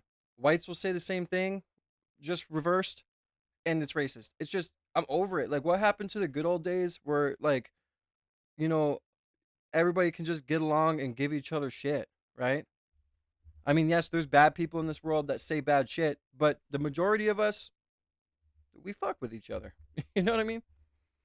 Many of them that are actually part of a pedigree or history that extends back to the late 1500s, 1600s, where the occult practices has been in their family lineage literally for 300 to 400 years. And so they're so proficient in the knowledge about how this stuff works and what is actually involved. They know that there's demons and God, etc. And they know that their activity in the occult is getting demons actually involved. They fully know that. In fact, their knowledge of this stuff is almost on the same level as mine. And so they have a full understanding of it, but they're on the side of evil. And so they tend to raise their children generation after generation within that particular occult set of practices. That is exactly right, ladies and gentlemen. These bloodlines are ancient. These practices are ancient. And the reason why they're constantly moving people all over the world is they don't want you to have this ancestral knowledge. They don't want you to know that they're doing this stuff in broad daylight. The revelation of the method. They're kind of telling you they're doing these things. More on that later. The point here is that Epstein was definitively of the mystic Frankist ilk. He was practicing mystical Judaism. There is no question about that. It always involves occult rituals, which involve harming innocent children. And regarding Jeffrey Epstein in particular, I want to throw it back to this tweet that I published on Thursday, January 29th of this year. It's really interesting in retrospect because I truly did not know what it might amount to. So the backstory here is that I had received a couple of emails from people that follow and watch the show at the White House, and they said, hey, Candace, Andrew Colbert, Mikey McCoy, and a couple of women look like Mikey McCoy's wife. They were in the West Wing, and, we just thought that's kind of odd because... Welcome in, Mike Harrington. God bless you. And I agree. I mean, unity comes from realizing we all have our own faults, right? Much love to you, Skippy. Have a good break, man. Eat some good food for me, man. Get some wings. I've been craving... You know what I've been really craving? I want some crab legs, bro. Some crab legs and some steak. Ugh, sounds so good, right? I want to get like those giant crab legs and just some good butter. Here we are talking about food again. I miss the oxy and meth addictions. The streets were cleaner. Yeah, I agree. Now it's just Fetty and the streets are full of shit. What was I going to say? Oh, yeah, no. Unity comes from just realizing we all have our own bullshit that we deal with, and we all have our own thoughts and minds, and not everybody's going to get along, and those people that don't get along don't need to be together. But unity comes from realizing we all have our own problems. We all have our own ways of thinking, but it's about coming together and figuring out, figuring out a way to, work with each other. In reality, I feel like if everybody did psychedelics, it all just like go away. Because in reality, we're all humans on this earth that just have different levels of melanin. We all bleed the same. We're all in this fucking universe together, going through this wild ride together. None of us know what it's like when we die. All this other stuff. So we may as well unite. Why don't you use your EBT card to go get those crab legs and steaks? I don't get EBT. Self-employed, owner of an LLC. Uh, so yeah, your assumptions are wrong, brother. Appreciate that. Appreciate it. I wish I had EBT. That would be lit. I honestly would love EBT. I truly would. As Andrew I have 2 daughters. I'm a single father. just presented as though he was live on the Charlie Kirk show. I know psychedelics ain't for everyone, but what I'm saying is like, because when you do psychedelics, you have an ego death. And you kind of realize that we're all just this small little speck in this big world, right? So, yeah, at the end of the day, like, I just feel like once we all humble ourselves and realize, bro, we're all in this together, if aliens invaded this world right now, we'd all have to get it together and fight together. I mean, I know it's a weird little metaphor, but you guys get what I'm saying. I've never once, like, I've had friends from all over the place. We used to have foreign exchange students, or when we give foreign people jobs that would come here on visas, or even just friends that I've met throughout my life, dude. Like, I feel like racism is put into you. It's not, you're not born with it, right? Because I get along with everybody. Doing a phone call with Kash Patel, but actually he's here. He's in front of us here in Washington, D.C. on the other side of the country. So I followed up with them and I asked them specifically who was Andrew Colvett and allegedly Mikey McCoy and co meeting with. Could you guys ask around and figure this out, where you saw them? And they said, well, and I'll quote this, the offices in that general region are senior White House staff. It could be Susie Wiles, Stephen Miller, James Braid, the vice president's hallway and the situation room connect to that lobby. So any number of people could have been in there. A Cash, the NSA director, Pete. The cabinet meeting had just let out 15 minutes prior too. So that also adds any members of the cabinet. I didn't know what to make of this, right? So I just instantly put the information out there. And this is what I tweeted. I tweeted just in case. I said, tweeting this in case it's relevant down the line. 2 days ago, Thursday, January 29th, Blake Neff and Andrew Colvett hosted Kash Patel on Charlie Kirk's show. It appeared as though Kash phoned into the show live, but he did not. Andrew Colvett was actually in the West Wing in D.C. that day, taking a meeting with top brass. The episode was pre-recorded. People in the White House and all around the world think Andrew is shady and intentionally wanted the public to think that he was in Arizona for some reason. So they asked me to release this information. The next bit is unconfirmed, but they believe Andrew was accompanied by Mikey McCoy and his wife, Elizabeth. If you see something, say. All right, I already seen this part. I will be right back. 1 second. Say something. Okay, so I share that. And what struck me as immediately odd was that Andrew Colvett and allegedly Mikey McCoy and his wife were making an effort to fake alive on Charlie Kirk's show with none other than Mr. 33 Kash Patel. Like, why do that at all? In that particular episode that they had with Kash Patel, Kash called in and it was all very performative. I never do this. I never call. Like, it's like, you guys are like together in DC. What are we doing here? I had also replied on January 29th, which you can find this tweet to someone. And I said like, hey, I'm trying to figure out why Andrew Colvett's in the White House. Now, Andrew, the reason why this also should stand out to you is because Andrew has missed plenty of episodes of the Charlie Kirk show. Sometimes it's just Blake Neff. Sometimes it's just, it's Blake and Mikey. Sometimes it's a guest host. Sometimes when traveling, Andrew even calls in for a segment. But this was, for some reason, pre-recorded and intentionally presented to the public as though it was live. I never do this. So I thought through that and I said, a fair assumption is that they did not want people to know that they were taking a meeting at the White House. And that's a very unusual desire for Turning Point USA, right? They normally love to promote the fact that they are involved with Trump, throwing flashy events at the White House, Mar-a-Lago, posing, all glammed up. So then I had to ask myself, well, what in particular was it about this meeting on this day in the West Wing that they wanted to fly under the radar? What could have been the subject that they wanted to fly under the radar? I wasn't sure. Like I said, felt important enough to tweet about it just in case. And lo and behold, the very next day on January 30th, the Epstein files were released. And I thought, oh, how precise. Is it possible that the meeting was related to the Epstein files, which are heavily redacted and obviously not complete? And said to myself, well, Erica was heavily involved in the pageantry world, really her whole life. Trump was also heavily involved in the pageantry world. More specifically, Donald Trump was actually the 50% owner of Miss America alongside NBC Universal when Erica was crowned.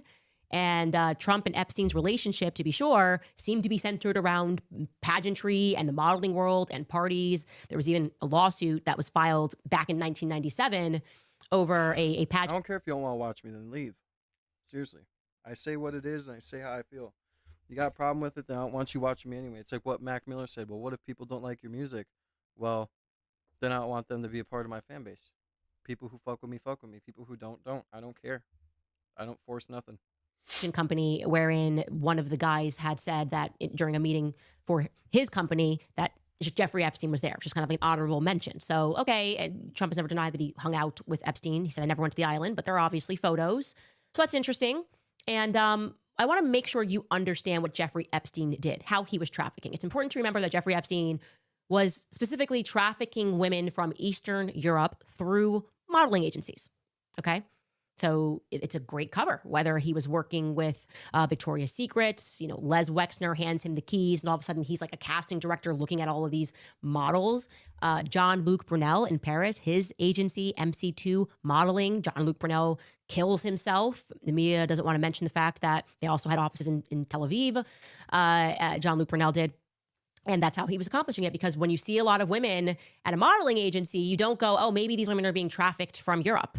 Maybe these women are, not actually happy to be here. Maybe they're in some danger, right? It's like the illusion when there's just a lot of models at any event, whether it's a pageant, anything else, is that this is normal because it's just the world of fashion or the world of beauty or the world of modeling.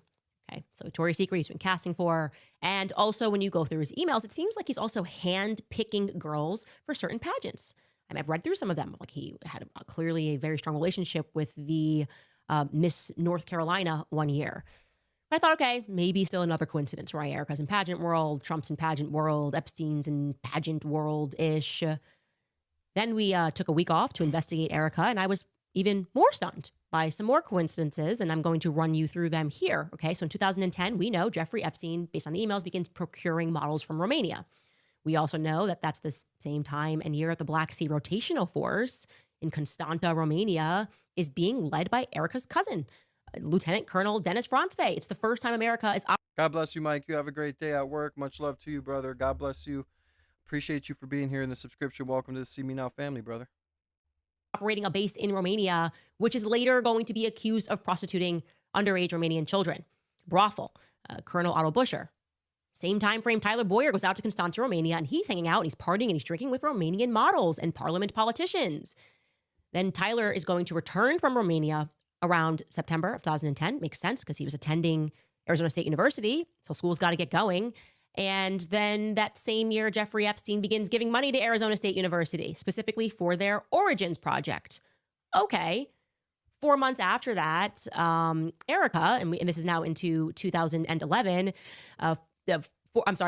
in May of 2011, Tyler Boyer is going to get unusually elected to the Board of Regents. And I say unusually because the governor, he kind of didn't go through the normal process, and the governor just decides Tyler Boyer's the guy. And then 4 months beyond that, Erica is going to enroll into ASU for her final year of college from 2011, 2012. And immediately 2 months after that, after the semester begins, she wins Miss Arizona USA, right, in November. And right after winning, we know she's going to establish this working partnership with the U.S. Marines Black Sea Rotational Force in Constanta, teaming up with them to run the Romanian Angels Project through her 501c3 Everyday Heroes. She's going to go out to Constanta. She's working with Colonel Otto Buscher, that same colonel who's going to be accused of trafficking and prostituting underage Romanians, apparently up and through Tel Aviv. And I do want to also say about that, in general, why did she partner with the U.S. Marines at all? That's not a requirement. Okay, I went to Romania twice. My best friend was Romanian and actually lived, her family, like she grew up here, but her family lived in Constanta. You can just go do charity. You don't have to team up with the U.S. Marines. This is a EU member state, okay? You don't need the protection of U.S. Marines to be in Romania and decide that you want to drop off some Christmas gifts. Really, you just need an address to do that. But for some reason, this particular charity felt that they needed to team up with the U.S. Marines. I just want to point, no one's really recognized that. You don't need to do that. I can go do charity anywhere in Europe right now. Doesn't demand a partnership with the U.S. Marines. It's very strange. Then we have in 2014, 2015, Erica begins tweeting that she's a casting director or casting recruiter in Los Angeles. The same time, she's kind of trying to break into the industry herself, which we've shown.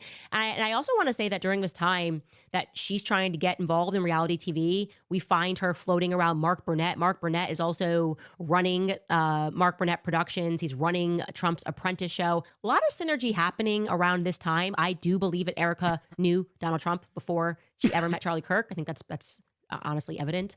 And so it really makes you wonder. This kind of brings in Colvet because Kairos Company is working with Mark Burnett via Johnny Moore. It's very weird around this time frame, but it's this next little time frame that I want to get to you guys on. All right, so I'll tell you how I got this information. I had received a tip a while ago saying, "Hey, their Next Model Management in New York City, Faith Cates, who was the co-founder of it, had to step down." Because of her involvement with Jeffrey Epstein. She's like in his emails like 4,000 times, even after he got arrested for pedophilia. How long do you give it before Erica Kirk may address her in these allegations? I'm curious to see what Erica Kirk has to say. Because this is just a lot. Like a lot of stuff for her not to reply. Right? She's like, I will never betray you. I will never, ever betray you. Like, I've got your back to the end. She was very close. I mean, look, she's inviting him here in this email to her son's bar mitzvah. And this person said, just so you know, Erica was involved with Next Model Management, right? So this is a tip. And this person did not work with Next Model Management. So I was like, okay, tip, I'll see where it leads, we're kind of investigating things. I kind of reach into some old contact cards. I'm going, that would be very curious because Next Model Management apparently had tons of Eastern European girls all around the office. And like I said, you can look more into the Faith Cates thing, but it's not great. Right? It's not great. The relationship that Faith Cates had with Jeffrey Epstein, Eastern European models all around Next Model Management office. He was helping this model agency in particular. And so I decided to see if I could get some more people to verify that Erica was involved. What was she doing? Was she modeling? No. Well, I was able to confirm it, not just once, not twice, 3 times, 4 times with people with direct knowledge that Erica Kirk was multiple times taking meetings at Next Model Management and dealing with the people like the suits. 11 more people will see you. Double tap their screen and like the stream. We'll be at 100 likes. Appreciate you guys. That would surround Faith Cates, people like Jeffrey Epstein. Now, they did not say they saw her meeting with Jeffrey Epstein, but they said essentially Jeffrey Epstein was always there because he was so close with Faith. This cannot be denied. You can go through their emails. They're very close. And so he would sometimes come in and he would take a meeting. And so he would just kind of, when you're friends with someone, I'm going to take an office and... What's her name? Faith Cates?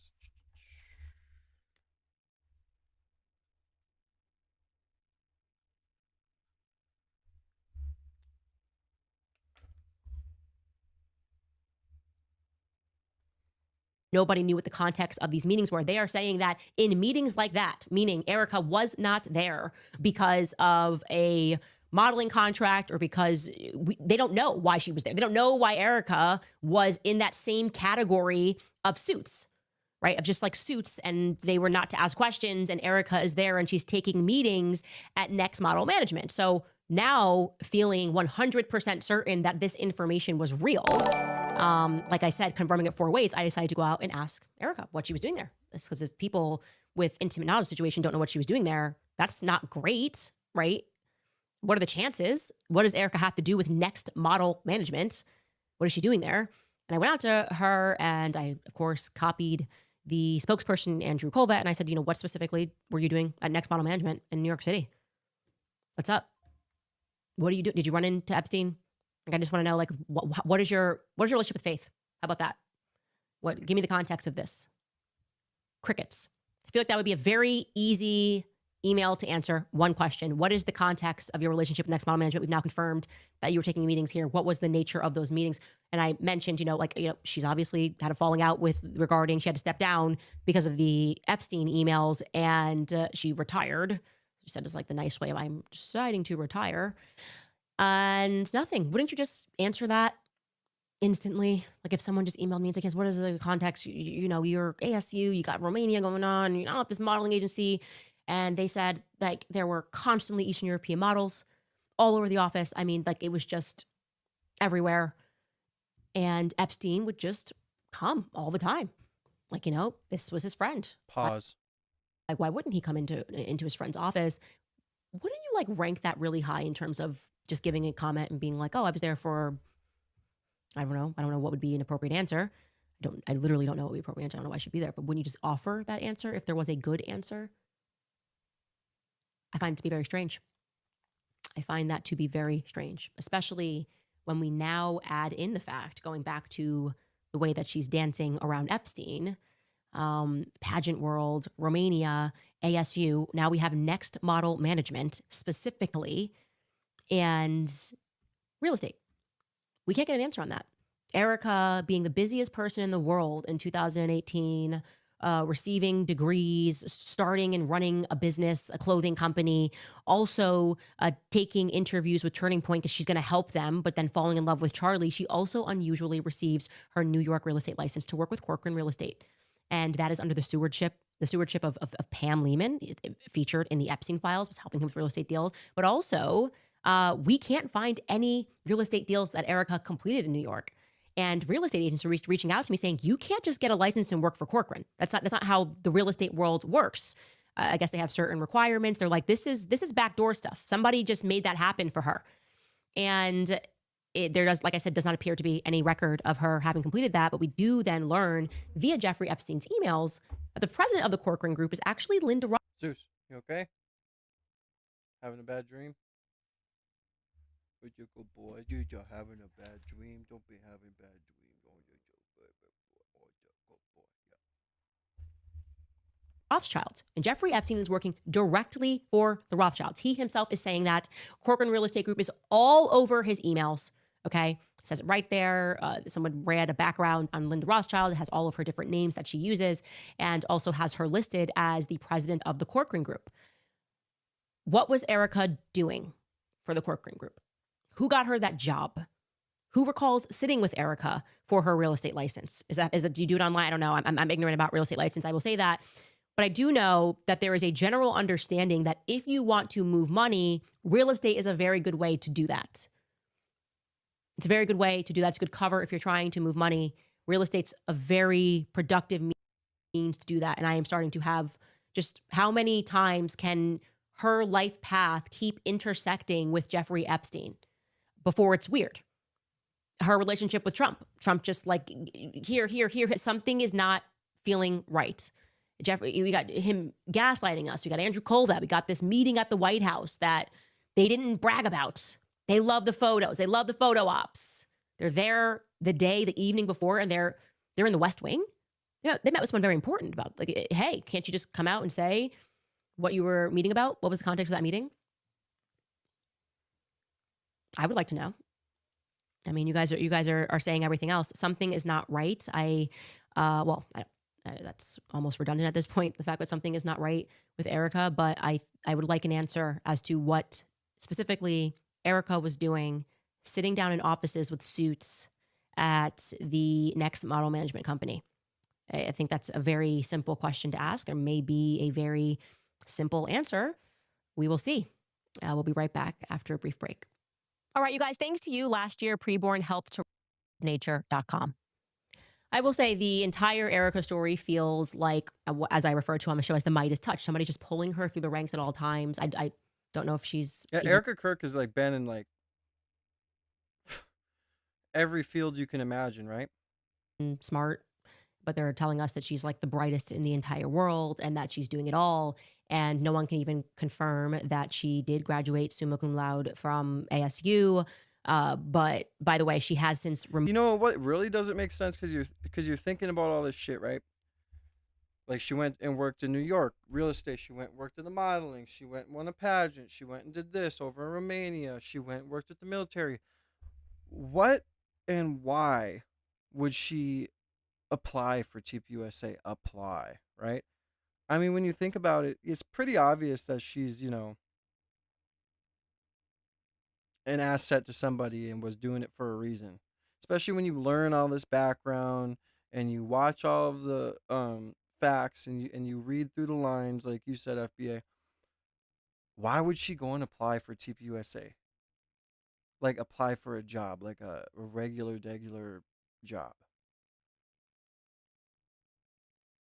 Pretty pretty evident she was plants, right?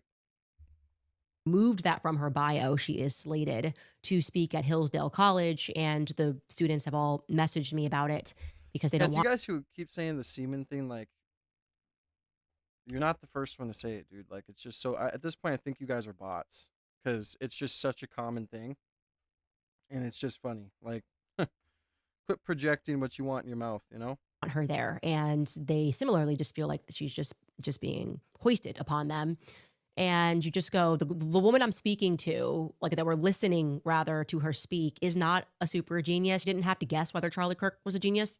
You know what I mean? But they're just like, she is. She's so qualified, hyper qualified. We can't show you where on the resume where she's qualified, or how you go from like modeling agencies and dating reality shows and pageantry to where she is now, the Department of Defense. No one can explain that. They don't even care to. It's giving Jeffrey Epstein when he just like becomes a math teacher and someone's pulling him from the ranks, and that someone is Bill Barr, right? Who gives him that job because he's running that school. Something's just really weird about everything. And I also wanted to tell you, this is kind of happening on X right now. Turning Point tried to remove it from the podcast. They did actually remove it from the podcast, but not before the internet grabbed it. It's this clip of Blake Neff.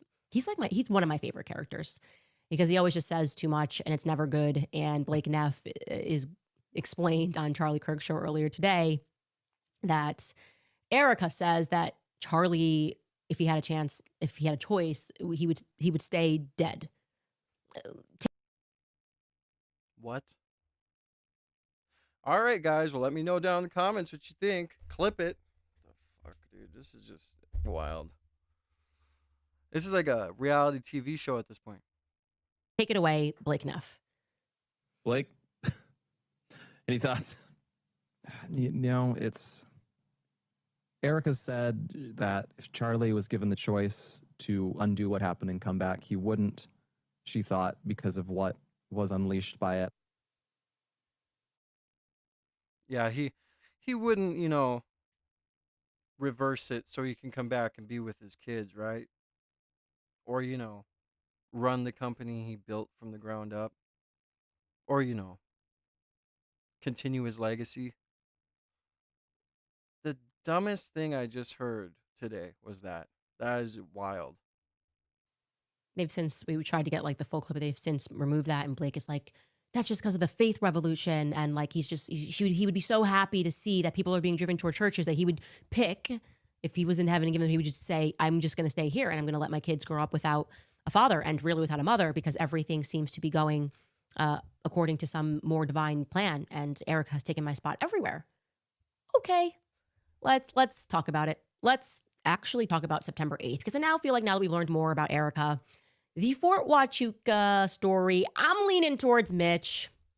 Allegedly, Erica, he saw her on September 8th, Fort Huachuca. It caused mass panic. They spent tons of money getting people to attack me. And that now, with everything we know about the way Erica moves, didn't really know in the beginning how to feel. But I'd like to add, I guess, just some more data points to September 8th. Now, remember, Erica's claim before they sent me a cease and desist was that she was making dinner for Charlie that night, but no one else has been able to independently confirm that. Frank Turek does make the claim that Charlie had dinner with his family, but he doesn't mention Erica. He doesn't say his wife. And I find that to be interesting because I think Frank Turek is actually a smarter person involved in this. He hasn't made the same mistakes as everybody else. He's he says just enough. So this could just as easily mean that Charlie had dinner with the kids. That's the vibe that I get from September 8th. We're going to go through this timeline, is that Charlie was the parent that night. Listen to what Frank Turek had to say. You know, the last walk we went on, Megan, was Monday night. So the terrible day was Wednesday. And so we spent some time Monday, and then we both went to dinner. He wanted to have dinner with the family, he's a family man. So he said, hey, can you come back at about 8? We'll go on a walk. I said, yeah, okay. So I came back down at 8, and I texted him. I said, okay, I'm about here. He said, coming out.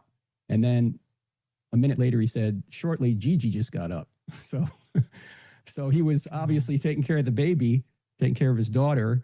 because that's the kind of person he was. And then we went on this long walk, and there were two major issues that kept coming up that he wanted to be better at.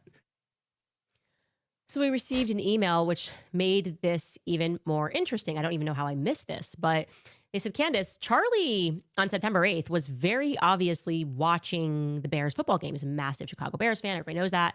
And it was like kind of always this feature on his show of him being upset with the chronic upsets that comes apparently with being a Chicago Bears fan.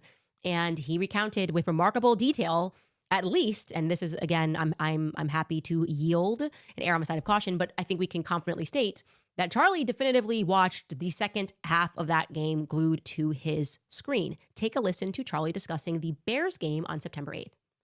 Blake is such a Packers fan. He said, what should we talk about? We'll talk about the Bears. I'm not talking about the Bears, okay? You see, I even put in my group chat, I said, the Bears are winning by 14 points. This is a very strange thing. I don't know how to handle it. The Bears put on a masterclass, one of the worst coach games in the history of football. It was so bad. They challenge in the second. You never do this in the second half. You should be smacked across the face. He challenged what was not even a close call of Noah Sewell, with a fumble. What happens when you lose a challenge? You lose a timeout. So you lose a timeout, you need to stop the clock, and they only have 2 timeouts left, and they can't do that. And then some rocket scientist on the Bears, I'm screaming at my TV. I woke up everyone. They decide, well, we have to kick the ball, and it was like 2 minutes and 2 seconds left, okay? And they're down by 3 points. 2 minutes, 2 seconds left. So with 2 minutes and 2 seconds left, you have to make sure that the ball either goes out of bounds or that you kick it off so they can't do a turn. You only have 1 timeout left. Why does that matter? Well, because then the 2-minute warning stops the clock, and that is a built-in timeout for when the Vikings run the ball inevitably. What do? They allow the Vikings to return the ball. They're basically ending the game. I don't think there's any question that Charlie watched the second half of that game, and he says he was screaming at his TV, okay? So we are now able to tighten up that schedule on September 8th. I'm going to show you guys that, what we have here going on. First and foremost, I do want to note that that article appears in the Jezebel.com regarding the witch's cursed place on Charlie's life. That was at 9:49 a.m. All of this is in Arizona time, just to be clear. 9:49 a.m. that article appeared. Yeah, that's like how fucking 607 Unc placed a curse on 4 Extra and he blew up his hand. In Jezebel regarding a witch's curse that was placed on Charlie. Exactly 1 hour later, to the minute, Erica breaks her years-long Twitter silence, and she tweets out a Bible verse, Ephesians, for by grace you have been saved through faith. Okay? At 10 o'clock a.m., Charlie appears from his home studio, live on Charlie Kirk. That is what... that's a different episode, not the one that we just watched. At 10:45 a.m., Lori Franz-Fay has an appointment at the clinic, and Charlie allegedly meets up with her, accompanies her. These appointments apparently run for an hour, so Charlie and Lori are together. From 4 o'clock to 5 o'clock p.m., Charlie appears from his home studio on the Ingram angle. There was that notorious picture going around where Charlie looked angry, like he was looking off to the side. Well, he's got to be looking at Frank Turek. I would suspect, based on this timeline, that Frank Turek was with him. That would track that he's, because it's getting tight now. The game is about to kick off. Erica's about, her alibi is going to be she arrived home. And so, you guys, everyone investigating this should now copy this timeline. I think Frank Turek was with Charlie. I'm not saying Charlie was angry at Frank, but I still don't believe Frank's story that they went on a walk to talk about pointers about how Charlie would debate and college. I never bought that he was just suddenly in need of so much debate help. I think there was something going on. There was some sort of crisis that required Charlie speaking to a rabbi, a pastor, and a priest within 48 hours. I think that's a fair assumption to make. Erica, and again, Frank has never said these portions about dinner. He says dinner with the family. But Erica will allege that she arrived home at 5:24. And then at 5:41, Charlie is allegedly, as she's coming up, she's already upstairs. Charlie then is allegedly going to text her and ask her what time dinner is. Despite being in close quarters, Erica is then, because, it's a very small apartment, it can wake Gigi up by opening a fridge in the middle of the night. Charlie is then going to text Erica and ask, like I said, what time dinner is. And then Erica is going to text Charlie that dinner is ready. So this was a fast dinner, if I have to fit in everything.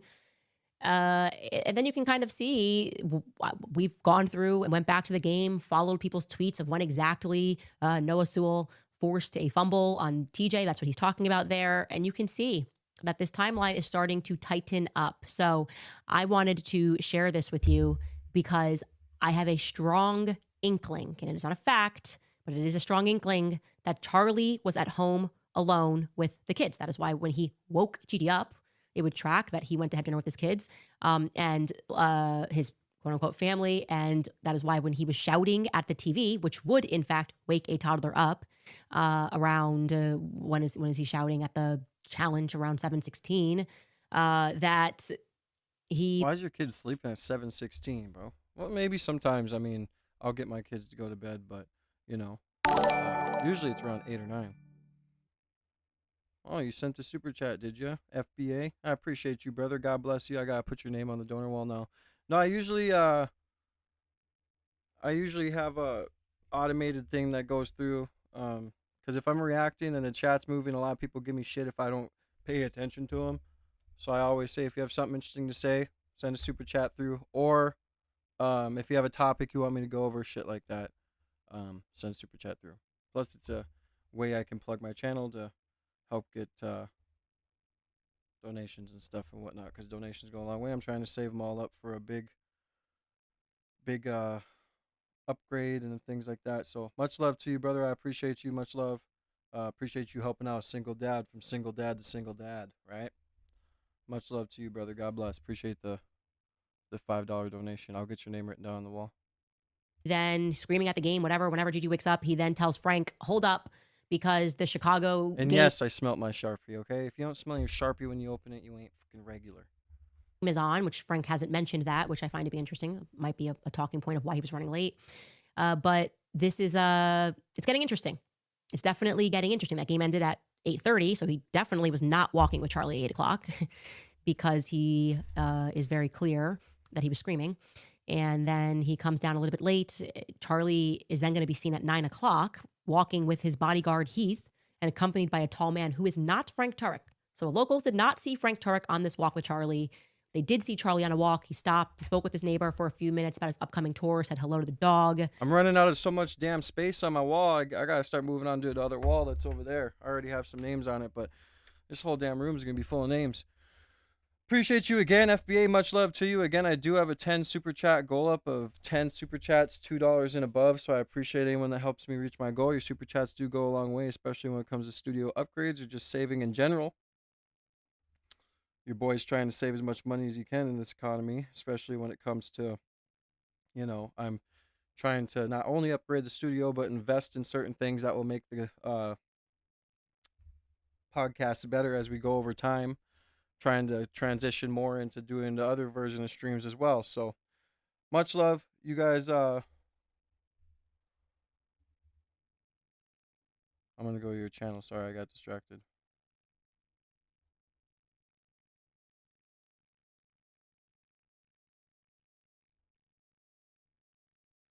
My money old pandemic money. I'm gonna blow this, he said. Looks like you got a funny channel, bro. But yeah, no, much love to everybody, bro. Again, your 5 more likes will be at 100 likes. Your donations do go a long way. I do save them up. Got a lot of things I'm planning in the future, so all your donations do help the channel and go straight to my savings where, well, not when you donate on YouTube. When you donate in Ko-Fi, it does. But anyways, whatever. Fuck it. Thank you for the dono. I appreciate you, brother. God bless. 9 more people need to help or donate $2 and above to help me reach my goal. Oh, fuck, man. Sorry. Yeah. My suspicion is Frank was there for some reason. It's not, you don't just like sort of invite a pastor over and then say, come back. And there's something going on. There's something going on. And I think Frank would know the answer. I think Frank could answer, by the way. I will get an email out to him as to whether or not he was the person that was in Charlie's studio when he looks off to the left before the Laura Ingraham hit. And I think Frank could actually answer whether or not Erica was home. It's a yes or no question. Was Erica home? Did you see Erica? Nobody yet. And I will keep putting out an APB for September 8th for Erica Kirk. No one can confirm seeing her anywhere. And she was very well known in this neighborhood. Charlie's entire family is well known. Appreciate the 100 likes, y'all. Much love.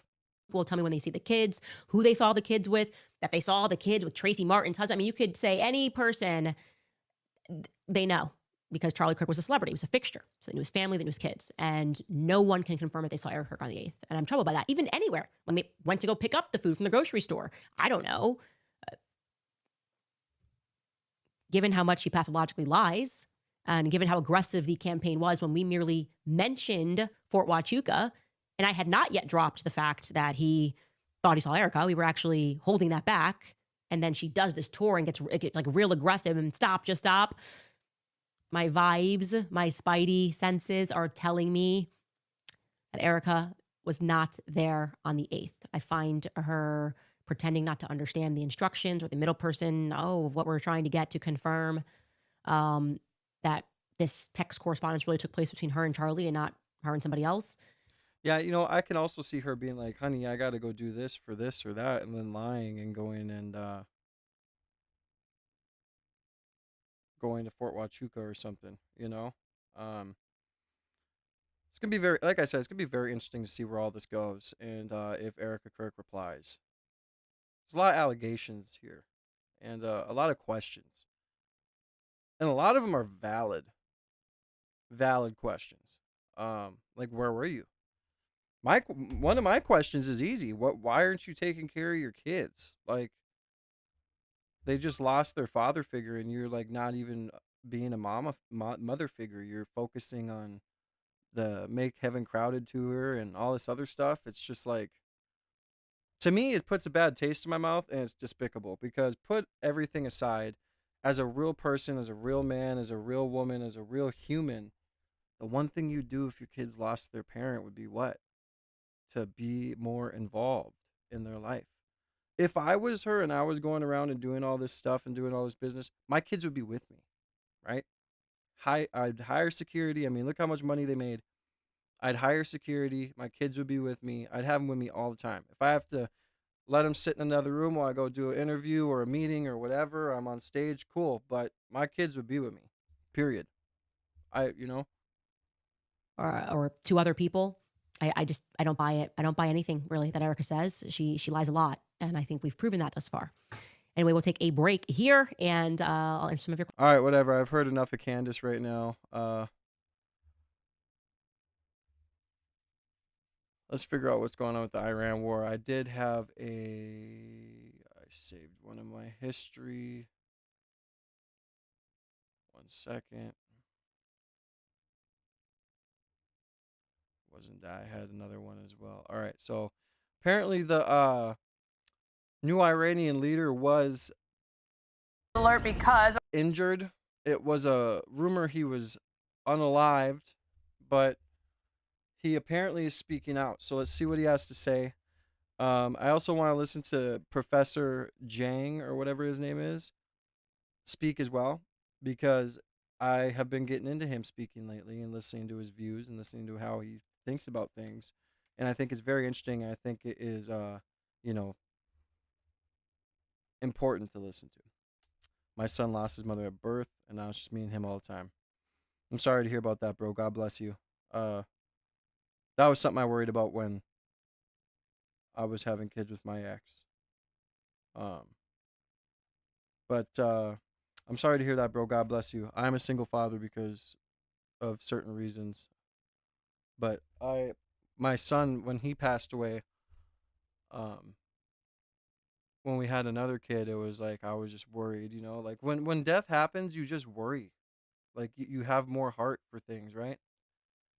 And people that don't, you need to look out for. That's how I feel. So, but I'm sorry to hear about that, man. God bless you. And I hope blessings come your way. Sorry to hear that. I couldn't imagine going through that. So God bless you, man. Me and my 2 daughters are always we're like this. They're daddy's girls. We're always together. And I'm not perfect. I'm a man that has to be a mom too sometimes. I have to give both the mom, like I have to try and be both parents. It's hard. I'm figuring it out. I'm only 26 and I'm getting wiser and wiser as I get older, but we have a great relationship. We're always together. We're always going to do fun things. We're always, yeah.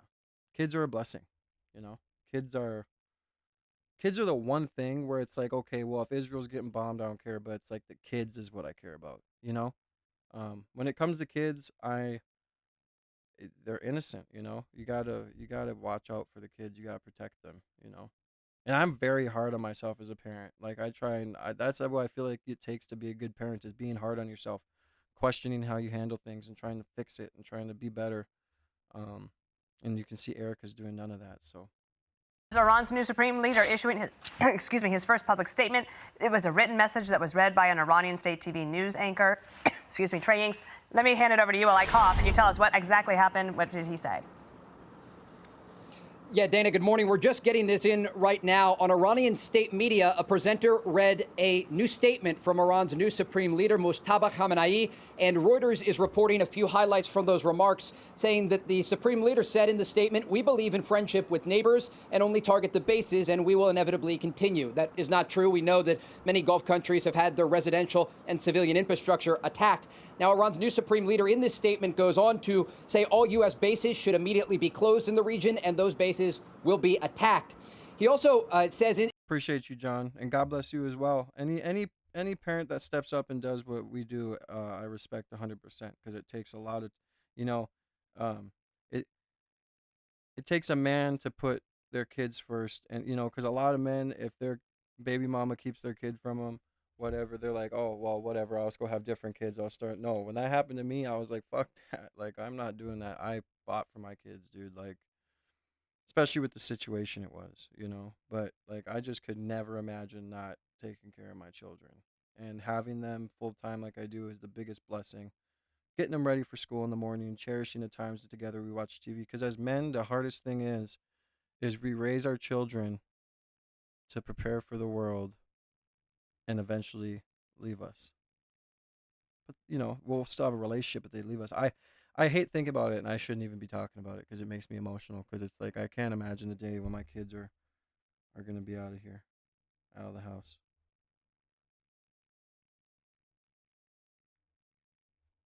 In the statement, again, that was presented on state media, he does not appear in the statement, that he calls on unity among the people of Iran and participation in Quds Day. Now, Quds is the Arabic word for Jerusalem, and this day normally falls on the last Friday of Ramadan. And so, if my math is correct here, that would be March 20th of this year, the last Friday of Ramadan, when traditionally we have seen Iranian proxies like Hamas and Hezbollah launch attacks and also large demonstrations in the region. And so this is certainly something to look out for in the days ahead. But again, this is the first statement that we are receiving from Iran's new supreme leader, Mujtaba Khamenei. He speaks about the attacks on Gulf countries, also says that he will target U.S. bases in the region, and then also talks about the Strait of Hormuz. This is an interesting part here. And again, we are just getting these highlights from Reuters, watching. Yeah, I would have beat up all the hospital staff if they were trying to do that to me, FBI. I would have been like, what? Nope.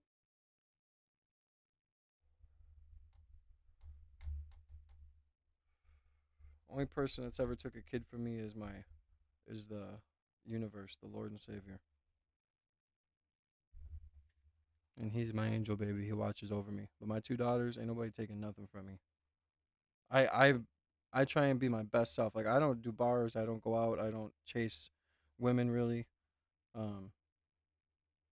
They're my best friends, State media in Iran, they're first coming out, of course, in Farsi. And Iran's new supreme leader goes on to say the closure of the Strait of Hormuz should be continued as a tool to, quote, pressure the enemy. And so the rhetoric that we are hearing from Iran's new supreme leader is quite similar to his father's rhetoric. Remember, Iran's former supreme leader was taken out in the opening strikes of Operation Epic Fury when this war began. And in those opening strikes, Mujtaba Khamenei's wife, mother, and one son were also killed. Again, the latest remarks, though, that we are getting... Let's rewind that. So he lost his family recently, and he got injured? Is that what was just said? Watching state media in Iran, they're first coming out, of course, in Farsi.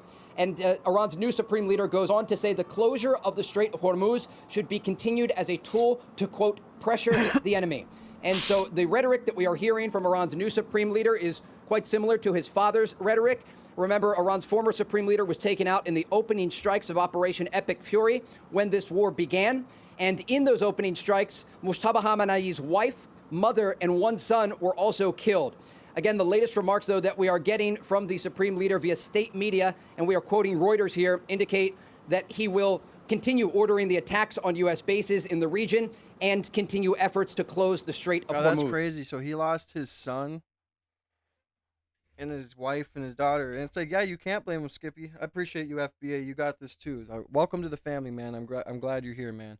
Starts off at, the trolling's all fun, but when we put all that shit aside, we have more in common than we don't. And I always say that. I mean, Skippy started off as a troll, and now he's a mod for me, and we're like good friends. So, welcome to the family, man. I'm glad you're here. Join the Discord. But yeah, he has nothing to lose, and that's what a lot of these people are thinking in Iran right now. Is like we're the last. You guys got to understand too. Iran is the last 100% FBA, and that's what real men do. So I commend you, bro. Iran is the last Muslim nation to not be destabilized by the United States and Israel, and they watched every other country around them, every other Muslim state around them get destabilized and ruined, and they've had all this time to prepare. And now this guy's father just got unalived in a strike, and now he's in power, and he lost his kids and his woman. A man that has nothing to lose and his back is up against the wall is a man to fear. Don't ever forget that.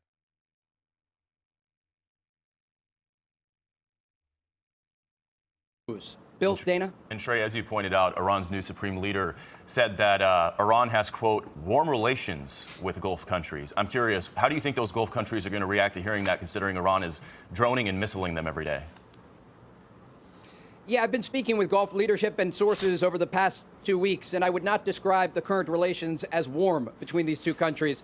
Not only Qatar, but the UAE, Kuwait, and Bahrain have all come under Iranian ballistic missile and drone fire in recent days. And while the Iranians have attacked U.S. bases in the region, they have also attacked civilian infrastructure and energy infrastructure, including Omani energy infrastructure. We showed you those images earlier this hour of an oil storage facility in Oman burning as a result of an Iranian drone attack. And remember, Oman was the mediator in the negotiations that were taking place earlier this year indirectly between the Americans and the Iranians. And so the current relationships are not good between Gulf countries and the Iranian regime. And despite the fact that some communication has taken place with Iran's foreign minister reaching out to his Gulf counterparts, these attacks against Gulf countries do continue. Trey, yesterday, even on the 5, we were saying, is there proof of life that we could get that this guy is still alive? There are reports also that he was injured. Do you know anything more about that? Yeah, I spoke with an Israeli intelligence official in recent days who indicated Mojtaba Khamenei is injured. They downplayed the reports, though, that he was critically injured, saying that he was injured in one of the strikes, the opening strikes of Operation Epic Fury, again, that killed his wife, his father, of course, and one son. As we look forward here, though, it will be interesting to see if and when we actually see Mojtaba Khamenei. We've not yet seen him. Of course, there have been posters and images circulating in the Iranian capital of Tehran. But this statement today, where he speaks about the ongoing war against the United States and Israel, was made through a presenter on state media. Trey Yanks, thank you, and stay safe. We'll maybe see you again as this America's Newsroom show rolls along. Be sure to like and subscribe for all the Fox News latest on YouTube. Then factories like ours would have difficulty surviving. Until oil transit returns to normal, all Juan can do is oversee the final order his company can fill on a machine about to fall silent. Jack Barton, Al Jazeera, Seoul. In his first public statement, Iran's new supreme leader called on Gulf neighbors to close all U.S. military bases. Ayatollah Mojtaba Khamenei said this, quote, "Although we still believe in the need for friendship between us and those neighbors, these countries make clear their position regarding the aggressors against our beloved homeland and the dignity of all our people. I recommend that they shut down those bases as soon as possible, because by now they must have understood that America's claim of establishing security and peace has been nothing but a lie." Joining us in the studio. Yeah, man, I just don't think that these people are showing proof of life or showing much because they don't want to demoralize their own people, especially in Israel. But then in Iran, and especially if he shows proof of life, they're just going to target him even harder. I mean, if he can hide and he can not have people that are potentially intelligence assets for either Israel or the United States around him, that they can't find his location, let alone if he doesn't have technology. I wouldn't be surprised if he's hiding somewhere injured, right? But I wouldn't also be surprised if they are speaking for him on his behalf. So the people, don't think that they lost another leader. Now it's like, oh God, who do we put in to replace him, right? So there's a lot going on right now that are different things could be happening, but it's just going too far, in my opinion. Where is this going to go? I said this yesterday. Israel's the size of New Jersey. Iran's twice the size of Texas. Iran can take hits in a larger amount of the land space they have, right? Of course, it damages them and it is not good, but Israel is much smaller. If these missiles continue to get through the Iron Dome and David Sling and all this other stuff, and they continue to hit Israel, I mean, how much landmass do you have to hit? You know, it's way easier for them to get those missiles through on Israel and take out their infrastructure and ruin their cities than it is for Iran when it comes to the amount of space they have, right? They could always move around in Iran to different spots. Israel is so small and targeted, especially with those Gulf states around it. They're attacking the Gulf states. They're sending the cheaper drones or the cheaper missiles to the closest areas, then sending the longer range ones to Israel. The fact is, though, is that all these people are being hit, all these people are being attacked. Israel is the smallest place in that area. So it's just going to be interesting to see how far this goes. Excuse me. And who's going to, cry uncle first. Because I bet you BB and Israel and all that are regretting starting this in a way. Watching their city just get bombarded. Potentially BB's brother is unalived, and let alone the fact that, I was saying too, like, what if Trump is playing 3D chess? Now, I know I'm gonna get flack in the cut, but this is just like a thought, right? This is just a hypothesis. What if Trump is playing 3D chess and he is so sick of having to bend the knee to Israel where he's like, fine, whatever. Because remember Operation Midnight Hammer, when they hit the nuclear facilities and Iran was bombarding Tel Aviv and Israel pretty hard just for that day, those few days or weeks. What if he's just like, fine, let's do it, and whatever happens, and he knows that they're gonna bombard Israel hard. Let them fight it out. We'll kind of help you along the way, and then take out two birds with one stone type of deal, right? Studio, Danya Thaffer, the executive director of the Gulf International Forum. That is a think tank based in Washington, D.C. Danya, the Gulf countries, I think you could argue, have actually shown restraint. I mean, a week ago, I was asking analysts, including yourself, whether this was Iran's behavior, striking them with missiles and drones, was going to push the Gulf countries from offense to defense, join the war against Iran. And the answer is actually they haven't. That's why I say their answer, I think you could argue, has been their posture has been restraint so far. Why and how long can that continue? Well, the costs for the Gulf states joining outweighs the benefits. Again, the Gulf states are a neighbor of Iran, and Iran doesn't have any conventional power to really fight head-to-head with Israel or the U.S. And as we know that the Gulf states have a lot of very expensive, important infrastructure, and this would put the Gulf states at risk for a war that they believe that is not even their war. And as you saw, they tried to avoid it. Right, they tried to avoid it. They've been trying to de-escalate until today. They're trying to find an opportunity to mediate. And as you saw, the Omani foreign minister, he mentioned that they don't even believe it's the U.S.'s war. They keep pointing that this is Israel's war, and we're not going to be. Some have pointed, let's say thought leaders in the Gulf, that we're not going to be like the U.S., quote unquote, fighting Israel's war. So they don't believe this is their war and it's in their interest. Another calculus is, what is the day after of this war? That's the big question. And what does it mean if Iran, let's say, had a regime change or had something? By the way, guys, I do have a 10 super chat go up of 10 super chats, $2 and above. I haven't reached super chat goal in a while. Thank you to FBA for the $5 dono. We just need 9 more people to donate $2 and up. Any large donations, go to my Ko-Fi that's in my bio. YouTube does take a brutal 30% of any donations. It is their choice to do that. It's their platform, but it's also the donator's choice to choose where they donate. Go to my bio and click the Ko-Fi. It goes straight to my PayPal, and it only takes like 5%, I'm pretty sure. So support your boys, support the channel, help me continue to grow, help me continue to do this Monday through Friday from 9:30 to about 2:30. God bless you guys. Happened in Iran that makes Israel the hegemon. And right now, the Gulf states are looking at Israel at the same light in the way they're looking at Iran, because they believe that Israel put them in this difficult situation. I know I always say this, I sound like a broken record, but I could not imagine being in an area where this is going on and seeing like an oil tanker get hit or an oil refinery get hit and just the sky is engulfed in black smoke and flames. Like, we are so pampered with not having to be able to see this type of shit. It is crazy. Possible. Prayers out to all the people who are over there, let alone last night when I seen the whole Israel's about, or I mean, Iran's threatening to hit California. Like, isn't California out of range? I mean, I might be stupid, but they might have missiles from Russia or China that could hit it. But that's the first threat on American soil that I know of in a while, of like from war, right? Oh, thank you so much, Stacy. I appreciate you, my girl. Much love to you. Thank you for the $2 dono. I gotta write your name on the wall again. So 8 more people just need to help super chat. $2 and above. Help me reach my super chat goal of 10 super chats. $2 and above. I appreciate everybody that does support the channel. It goes a long way. I try and save all my money in super chats because I got a lot of things I have planned in the future, and I just really want to save. And eventually we'll have like a podcast area where it's nice and set up and super professional. But for now, we're just on that grind. You know what I'm saying? I knew it, California, because if you look at the map, it's like as if they're gonna fucking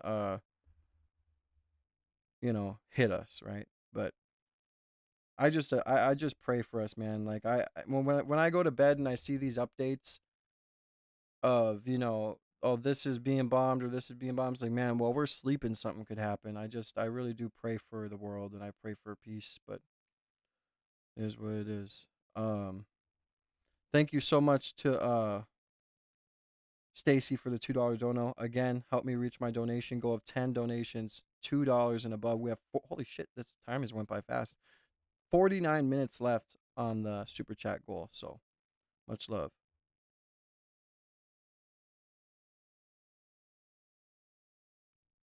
All right. Sorry. Scenarios for what happens when the military campaign ends. What's the picture in the region? I'm gonna write your name down right now, Stacy. I gotta go grab a new marker quick. Run us through them. Start with the first one. So the first scenario is where we're at right now. Let's say decapitation, where leaders in Iran are eliminated, but the institutional structure of Iran remains. And I think this is, from the Gulf states' perspective, at this point, could be the best scenario to avoid further escalation. They can manage what has happened thus far and cut the losses from what they have lost from this current iteration of war up for the last few days. So that in the Gulf states' perspective is the most beneficial scenario given what happened so far. And this is why continuity of leadership, like what we have now, Mujtaba Khamenei, who is signaling that he is going to continue his father's policies essentially in the region, that, in your view, is probably the most positive scenario for Gulf countries? Unfortunately, there are no good scenarios. Yeah. So there are no good options right now for the Gulf states. The most, let's say, the most positive scenario, but the least likely scenario is regime change, and a regime that's willing to have positive relations with the Gulf states would come along. FBA, I'm gonna give you more of this pandemic money. Thank you, bro. I appreciate you, man. Thank you for another $5 dono. 7 more people just need to super chat. $2 and above. Help me reach my super chat goal. Thank you, brother. I appreciate it. I wish I would have saved some of that pandemic money. I was stupid. It was like right after my son passed away, so I was blowing that stuff on stuff I should not have been blowing it on. I could have saved so much money. You were smart, my brother. So thank you for the pandemic shills, or what's it called? Shekels. Thank you, brother. I appreciate you. I'm gonna write you guys' name down over here. Give me 1 second. I put my sweater on. But what are we talking about when it comes to that? I mean, Iran is a big country. The people of Iran are very resilient. 90 million people. Yes, 90 million people. And I've read things that say it's either homeland or death. And so this is a fight of survival. And I just don't think that the Iranian regime is going to go down quite easily. I think they have a good amount of leverage on the international community. All right, I appreciate you, brother. Much love. I'm going to write your guys' name down right now. I'll turn on the tracker so you guys can watch me write it down. I have so much damn names on the wall. I got to start writing it on this one. So I'm going to write them down right now. Much love.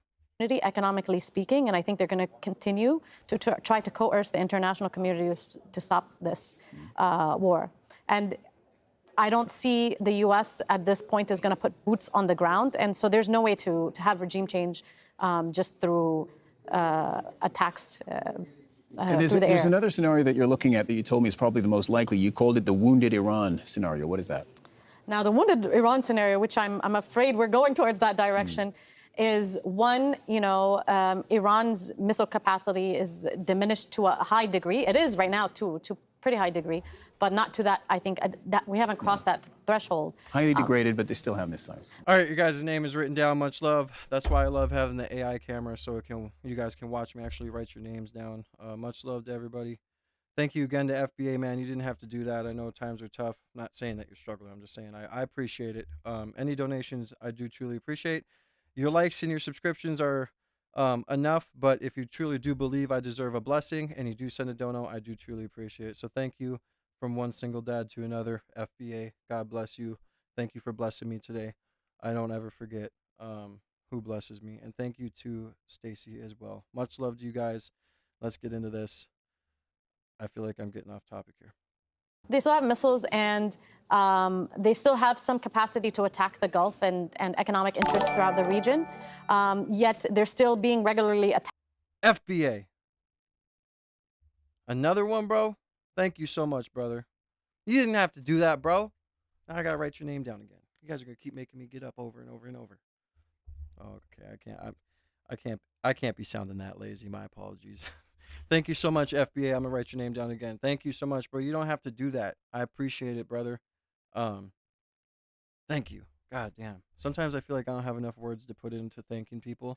So just know I do really appreciate it, and thank you so much, brother. You're the best. I truly do appreciate the blessings.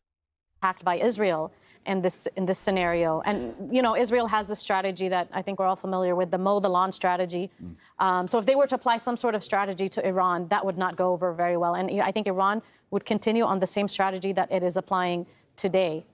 The mow the lawn strategy, just for our viewers, if we have any viewers who haven't heard this term before, it means essentially that Israel would go back in, as it has done against Hamas, as it does against Hezbollah. It goes back in and essentially goes to war pretty regularly to degrade their enemies' military capabilities. That would mean that it's just the beginning of a repeated cycle of violence. Danya. I appreciate you, FBA. You don't have to do that, brother. I know it's I should have said it at 5. But it's just a set at 10, so I always click next. But I appreciate it, bro. You don't have to do that, bro. I feel bad if people donate too much, man. I don't know why I feel like that. Some other YouTubers would be like, okay, yeah, help me out. But I don't know. Maybe it's because I have a fucking conscience. I don't know. But I appreciate you, bro. Thank you so much for the blessings, brother. It's been a while since we've almost reached the goal, so I do appreciate you, brother. When you're on the grind and you have days like this, it's very much... It makes my week, bro. I really do appreciate you. Because as you guys know, I got fired from my job because of my YouTube. So that door shut, and I was like, fuck it. We're running up on YouTube so much. I'm just going to chase my dreams. And that's what I'm doing. So I really do appreciate it, brother. God bless you. And yeah. Anybody else, though, that does donate, I appreciate you. But any large donations, guys, and FBA for in the future, if you guys do donate like over, I would say $5, right? Go to the Ko-Fi, because YouTube does take a brutal 30%, right? So if you guys go to... Offer. We're going to leave it. If you guys go to...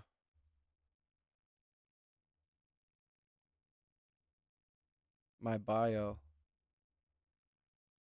and you click my Ko-Fi,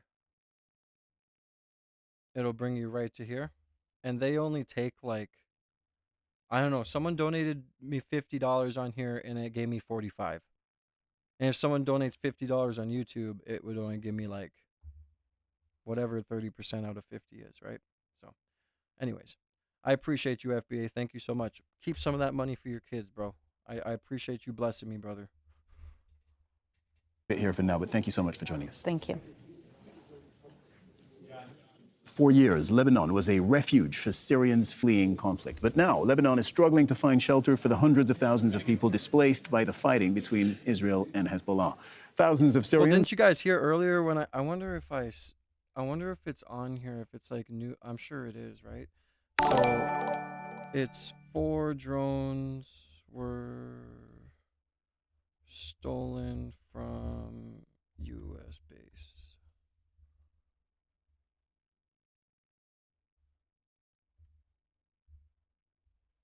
Yeah, right here. Military drones. Yeah, military drones stolen from Fort Campbell base. Warning of attack on California. So of course the Iran can't go the distance with their missiles or something, right? So they probably just had sleeper cells go grab 4 drones from a base in a break, because they literally, the 4 drones were stolen. It's probably sleeper cells, and they're probably going to use them on our home soil. So that's great. FBA, you didn't have to do that, bro. Another $10 dono. God, you guys are making my day, bro. I appreciate you. I don't have a PO box. Thank you so much for the blessing, bro. $10. You didn't have to do that. And yeah, yeah. I worked at the same private school that I was bringing I sent my daughters to, and I was covering the Charlie Kirk case. And I'm so passionate on my channel that I just cover things. You know, I don't think about like where I'm at or what I'm doing. So I was just covering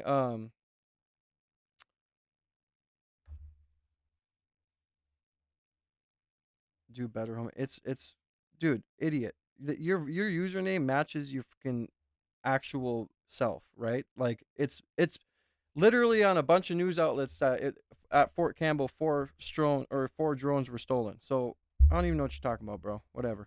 But yeah, anyway, so I was covering the Charlie Kirk case. Apparently parents are watching my YouTube channel, and yeah, can't have that at the job, right? Can't be having a YouTuber work here. So yeah, ever since then, and then right after that happened, I was able to, because I was demonetized at 5,000 subs. Then right after that happened, I reapplied for monetization and got accepted. And ever since then, I've been trying to hit the ground running, grinding every single day on this channel and growing the family. So thank you so much again, FBA. I'm going to write your name down on the wall again. I appreciate you, brother. Wow. No words I can put into the gratefulness. Gratitude is the best feeling in the world. Don't ever forget that. Go get a PO box. I used to have one, but yeah, I mean, Ko-Fi is the best, or Cash App, whatever. But maybe I should get a PO box so my people can send me stuff if they want to. I'll look into it. All right, Michelle, I got you. Or Michael. I'm sorry if I mispronounced your name. You guys all know I'm an idiot. Okay, that's why you guys love me. I'm fucking stupid. All right, I'm an idiot. So if I mispronounce your name, my bad. But thank you so much, FBA. God bless you, brother. I'm gonna write your name down now. Are now crossing the border back to their home country.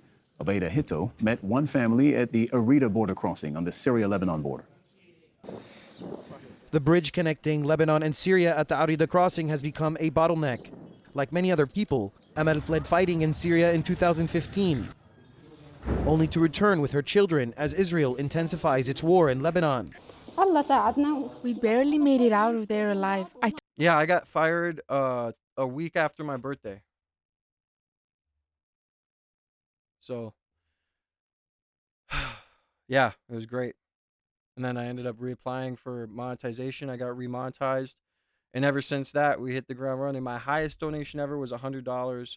Like, I just got people, like, people always say, oh, well, you have this amount of people watching you or this or that. And it's like, it's not about the amount of people. It's about the quality or the, you know what I mean, of the people. I'd rather have 2 people in my corner that are willing to die for willing to die for each other than 1,000 people in my corner that will backstab me, right? So, you know, I enjoy watching your growth. You're just getting started. I know, Stacy, and you're in here every day, bro. Like, and the craziest thing is the best thing about this channel and what I'm doing here is I actually am growing a family. Like, when you get involved with the Discord, we get, you know, it's a community in there.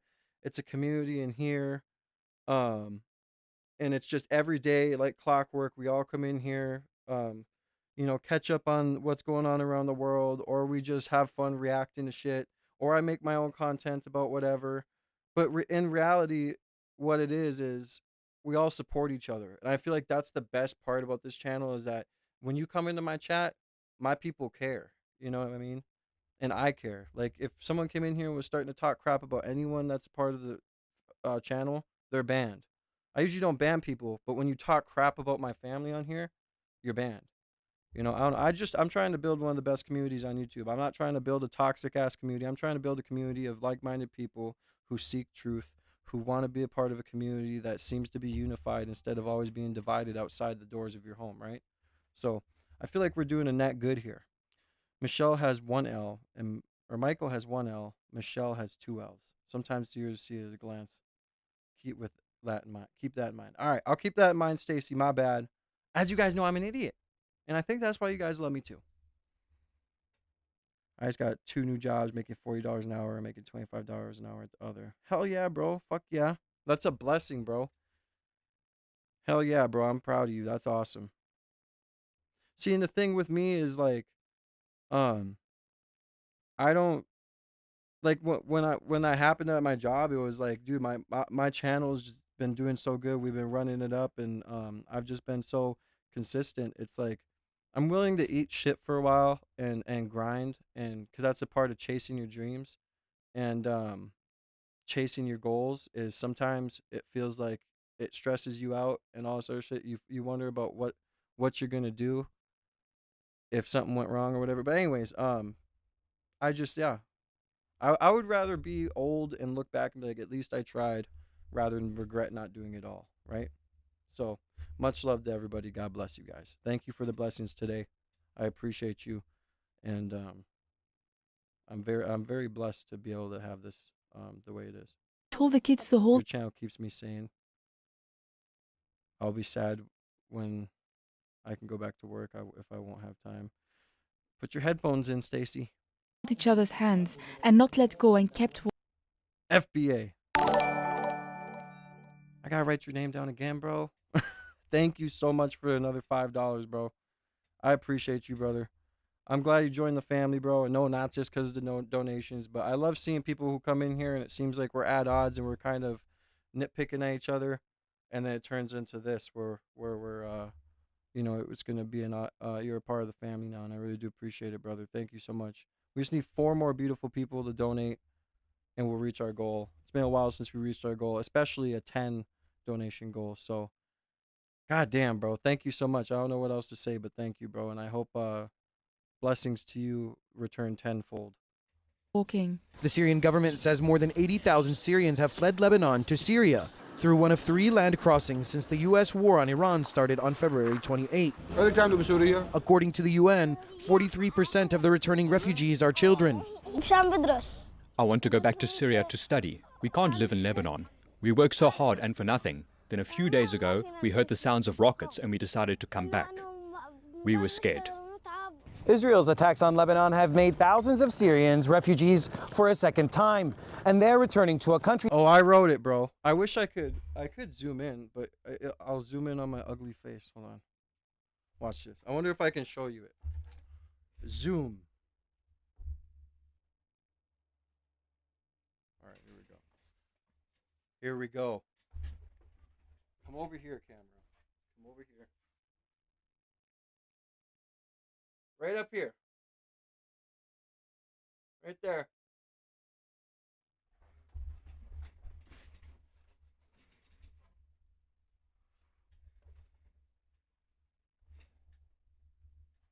I'm down here, camera. Fuck. It's on there, brother. I don't know why it makes me put up an L to zoom out and zoom in.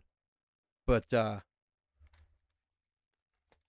you know, that's for when we want to have intense moments on the stream where it's like, are you fucking kidding me? You know, funny moments like that for clips and shit. I wonder if I put an L on my forehead if it'll work.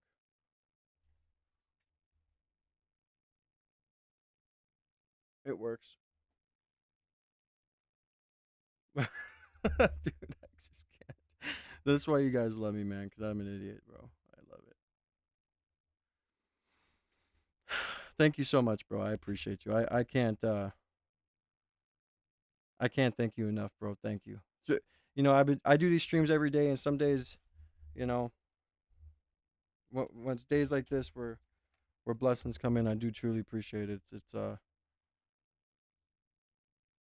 means a lot to me. So, what's messed up?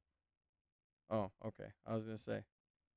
That's still trying to rebuild after more than a decade of its own You're war. the GOAT, FBA. In 2024, Israeli airstrikes damaged the bridges between the two countries. But the Arida crossing reopened on Sunday, fast-tracked by fighting in Lebanon. Amal decided to flee with her children by foot with only what they could carry. I didn't flee from one war to get stuck in another war. Syria is the most beautiful place. We're so happy to be back. There's no better feeling than to be safe in your own country. After negotiating a taxi and a bus ride to Homs, Amal is exhausted. I finally made it from Lebanon to Syria. I'm so happy even though it was so tiring. It's a miracle we made it. Now I'll go from Homs to Qamishli. Nobody likes war. War is scary and ugly, especially if you have kids. You're always worried about them. Amal and her family are only at the start of their journey. They still have 600 kilometers to go. To reach a home they barely know. Obaidahito, I appreciate you, bro. I'm definitely gonna keep going, bro. I ain't stopping nothing, bro. Like we're going to the top. I'm be having that. Why am I signed out? I'm be having that silver plaque here soon, bro. We're gonna be getting that silver plaque. And we're gonna be running it up. This community that we're building is gonna be yeah. It's gonna be something to reckon with other people. People are, and I must be doing something good. I've been searched in Israel like 4 times. Mossad's trying to figure out how they can get in my life. But yeah, we're coming up, bro. We ain't stopping. Jazeera, the Syria-Lebanon border. Make sure to, like, on videos I release and stuff like that, make sure you guys send hypes as well to help me get in the algorithm.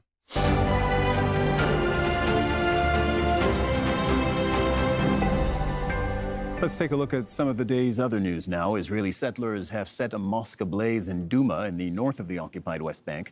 Palestinians rushed to put out the fire. Israeli forces came to investigate that attack, but people say that they don't expect justice. What?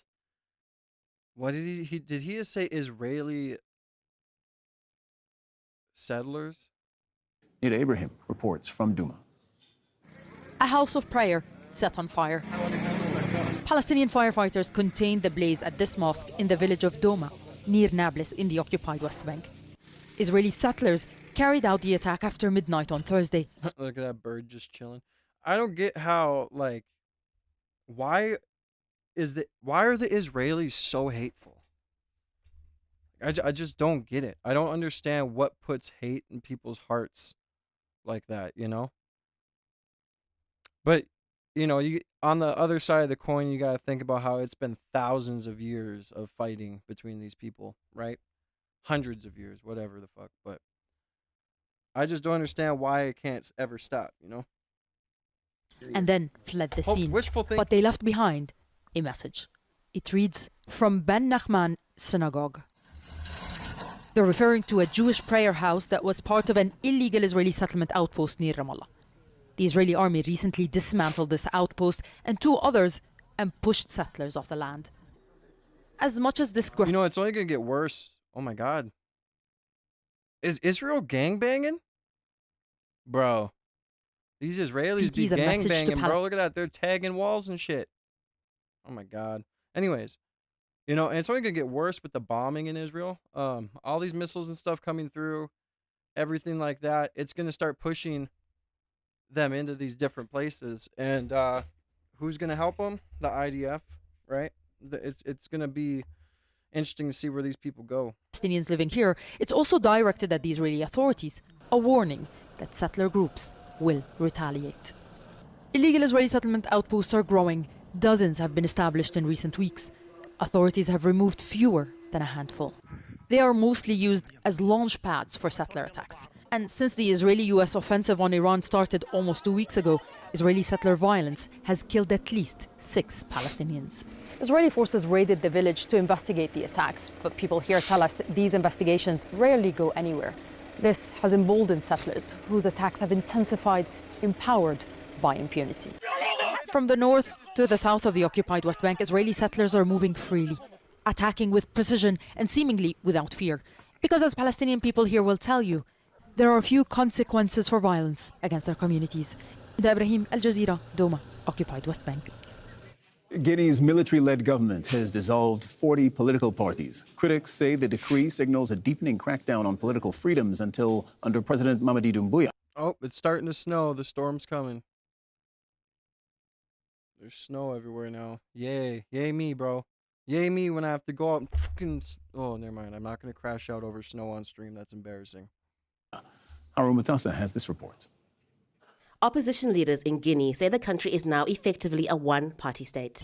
On Friday, the government issued a late-night decree that dissolved 40 political parties. The list includes Guinea's main opposition groups. A democratically elected government does not have the authority to dissolve a political party. There is a procedure that must be followed. The minister must follow the procedure.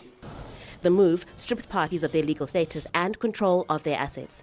The government says the parties failed to comply with legal requirements, including submitting mandatory financial statements. The banned political parties deny those allegations. President Mamadi Doumbouya came to power in 2021 after a military coup that overthrew former leader Alpha Condé. He promised a transition to civilian rule and a return to democracy.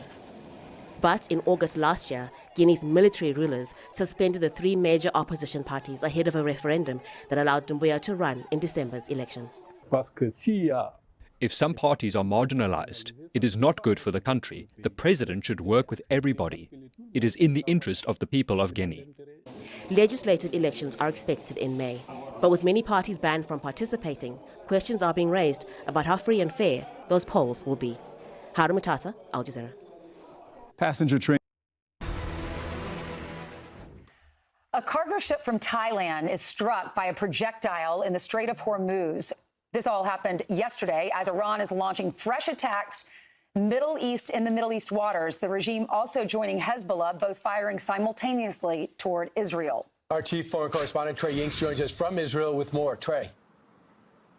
Yeah, hey, Brian, good morning. Two tankers off the coast of Iraq in the Persian Gulf were hit by the Iranians overnight. Some dramatic video showing these tankers on fire. Good morning, everyone. Evacuated with one person killed. Guy's voice is loud shit. All right, hold on one second. We are, I know this may I'm just going to see what this guy has to say. He seems like he's a little... Oh, never mind. I'm not going to get banned for saying what I was about to say. But anyway, let's see what he has to say. Or I wonder if I can't find it on X. Hold on. I'm sorry, guys. I'll let this play while you guys can listen to it, but I'm going to black out my screen quick. I'm going to try and find any more updates on those 4 drones that were stolen, right? This is taking place as the Iranians are using what's left of their navy to try and target vessels in the Persian Gulf and put pressure as this war continues.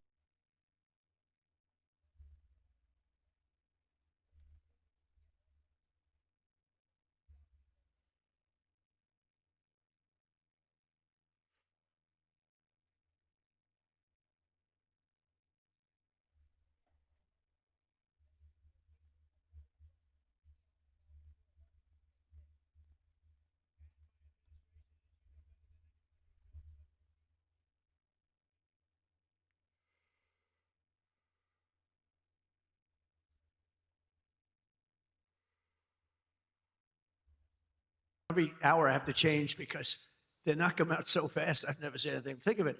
They knocked out 54 ships in 2 days, and they're real ships. With a focus on the Persian Gulf, we're also looking at the situation in... All right, so let's... Did I just mess up my stream? Hold on. All right, no, I didn't. All right, let's check. So that person who was saying, oh, you see one YouTube video and you fucking believe it. Shut up. Here it is. The fact that it's a $5,000 reward is diabolical, though. Fucking 4 people or 2 people went and robbed a military base of 4 AI drones, and they're only offering $5,000. Okay. This hour, there is a $5,000 reward to figure out who stole several drones from Fort Campbell. The Army's Criminal Investigation Division shared photos of these 2 men. They illegally went into a building at the Army base last November and took 4 drones. They left in 2 different vehicles, a light-colored sedan and a dark-colored pickup truck. If you recognize either vehicle or the suspects, you should contact Fort Campbell. This hour, there is a Yeah, I don't know. So that was in November. That's crazy. That was that long ago. Apparently, here's a picture of them. This guy's holding 2 of them. How the fuck would they even get drones, though, bro? Like, what? You can't make this shit up, bro. And here's a poster for it. 2 vehicles. Guarantee you they're sleeper cells. And now that the propaganda came out about the whole strikes on California, I wouldn't be surprised if these same drones were used on that. So the Department of the Army Criminal Investigation Division is offering a reward up to $5,000 for information leading to the arrest and conviction of the persons responsible for the theft of 4 Skydio X-10 drone systems. Here are the 4 serial numbers. These drone systems were last seen on the morning of November 21st, 2025 at the 326th Division Engineer Battalion. Unknown persons unlawfully gained access to the building 6955 and took them. Yeah, as if, bro. Whatever. How is that even possible, bro? How are you going to get into a military base and steal 4 drones, bro? Like, what? I'm sorry, but that just doesn't seem... Whatever. Scripted. Lebanon, where overnight the Iran-backed Lebanese militant group launched more than 100 rockets.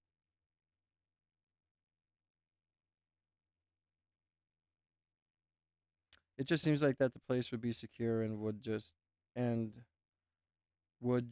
be able to walk out with the things like that. I worked at Dell Computers and you could steal a damn computer chip from them. You couldn't, you mean? Or you can? Yeah, I don't know. I don't see that. I don't see this 2 people just gaining in ski masks and 2 different vehicles gaining access to a military base and stealing drones. But I guess anything's possible. I mean, we live in a world full of scripted events and crazy stuff you can't make up, you know? So, don't know. Rockets into northern Israel. An IDF official telling Fox News this was the largest attack by Hezbollah since the war began. The Israelis immediately responded with a series of airstrikes, not just around the Dahya neighborhood of southern Beirut, but also Hezbollah launching positions across Lebanon. This taking place as a top spokesperson for the Israeli military said this. Hezbollah is under pressure today. It works for its Iranian master. It acts contrary to Lebanese interest. It not only does not defend Lebanon, it harms Lebanon. We see the statements of Lebanon's government leaders. It harms the state of Lebanon. We have some video of those strikes the Israelis conducted in the minutes after that rocket barrage that targeted northern Israel, injuring at least 2 people. You can see in these videos here, they are launching extensive airstrikes across Lebanon, not just in Beirut. What was interesting, guys, overnight is that this rocket fire came from very close to the Israeli border, an area where there were Israeli ground troops just a few months ago. And so this is an indication that Hezbollah has been able to push some of their terrorists further south of the Litani River and launch more attacks against Israel. We expect intense airstrikes to target Beirut in the hours ahead. As the Israelis say today, they are targeting positions in Iran and also Lebanon. Guys? Thank you, Trey. Yeah, thanks so much, Trey. It goes to show you the Lebanese army's got to do something. They can't be everywhere. I'm talking about the Israelis. Meanwhile, Trey, stay with us because I just want to give everyone at home a sense of who this paramilitary security force is. Dressed in plain clothes, oftentimes on motorcycle. They're called the Bashirs. And this paramilitary group has headquarters. Oh, 100%. It's got to be an inside job. Like, you're not going to, like, especially with those AI drones, bro.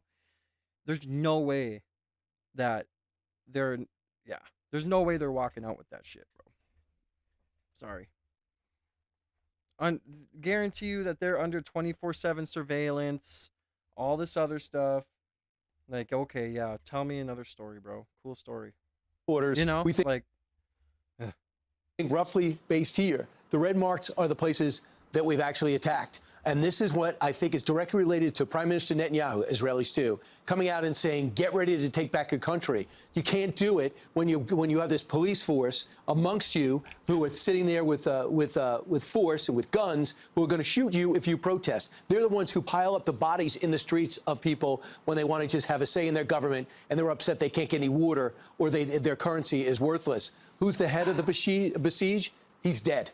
This is some great news. Azadollah Badfar, he was killed over the last 2 days. This was confirmed by the Defense of Democracies, and it was also confirmed by the Israelis. They're not confirmed by the Iranians yet, but they don't like to admit this. Look for a big funeral in his response. What is their symbol? This goes to show you their symbol. These men and these guys actually made their name and the human waves that used to run, just the men, used to run at the Iraqi tanks during the Iran-Iraq war. That was where the Basij made its name, and that's why these ruthless guys who are ideologues to the nth degree and severe Islamic extremists. Yeah, that's a good point, FBA, and I was just thinking that too. They're AI and they have all this stuff. They've got to be trackable. And as if the people who stole them would be smart enough to know how to disable any sort of tracking device in them. Will crack down ruthlessly on the average everyday Iranian who just wants to stay in their government. Here's a look at how they get their guys. They look at people sold on this mission, and they recruit mostly young men into it, and they consist primarily of working class men who just want to actually subscribe to the extremist religion. What can you say about them? Without them, the Iranians could rise up. What are they? A division of the IRGC. So as we talk back to Trey, is there anything you'd like to add about this group that people should keep in mind if they want to see the Iranians take back their government? Don't you believe, Trey, this group's got to be neutralized? Yeah, Brian, this is a really important part of the story that we are covering on the ground in Iran. When you Oh, yeah. The blizzard's here, guys. Well, it's not really a blizzard. It's just heavy snow, but yay.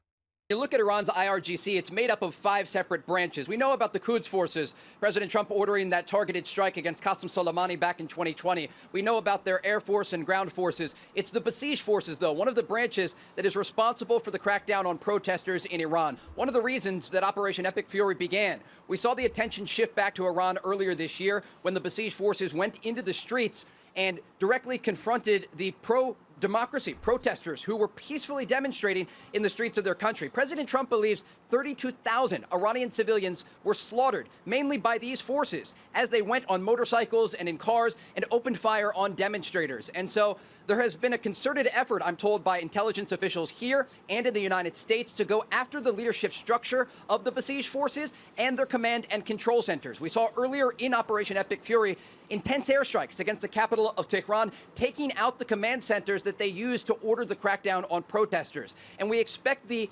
degrading of this part of the organization to continue in the days ahead because the Israelis and the Americans want to create the conditions for the Iranian people, if they want to go to the streets in the days or weeks ahead, that they can do so. And they will have less security forces there. They will have a weakened structure that would allow them to demonstrate against the regime that we know has simply replaced the former supreme leader with his son, Mujtaba Khamenei. Here's a question. Just, simple question. Why not give them guns?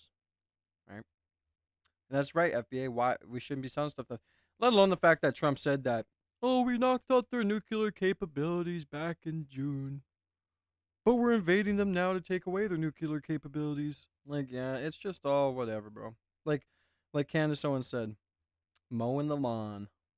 This is a man who actually has very close ties to the Basij forces. He was directed by his father in the past, even in 2009 during the Green Movement protests in Iran, to use these individuals to crack down on peaceful demonstrators. And so very big developments on the ground as the Israelis and Americans go after these headquarters, and we can expect more of the leadership structure of this wing of the IRGC to be taken out in the days ahead. Brian? Great job, Trey. Yeah, I'm reading about them that they monitor population for anti-government sentiment. They enforce the strict dress codes and social norms. They're the morality police, and they're criticized often. The group is widely criticized for using excessive, often lethal force against protesters, including torturing and killing detainees. So the Israelis said they're looking to take them out with a Welcome back. The global battlefield is expanding beyond the land, sea, and air, now in the far reaches of outer space.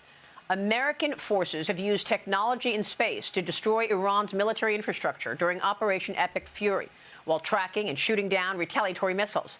The New York Post reports Space Forces' infrared beams track the missiles the second they launch via the heat they create.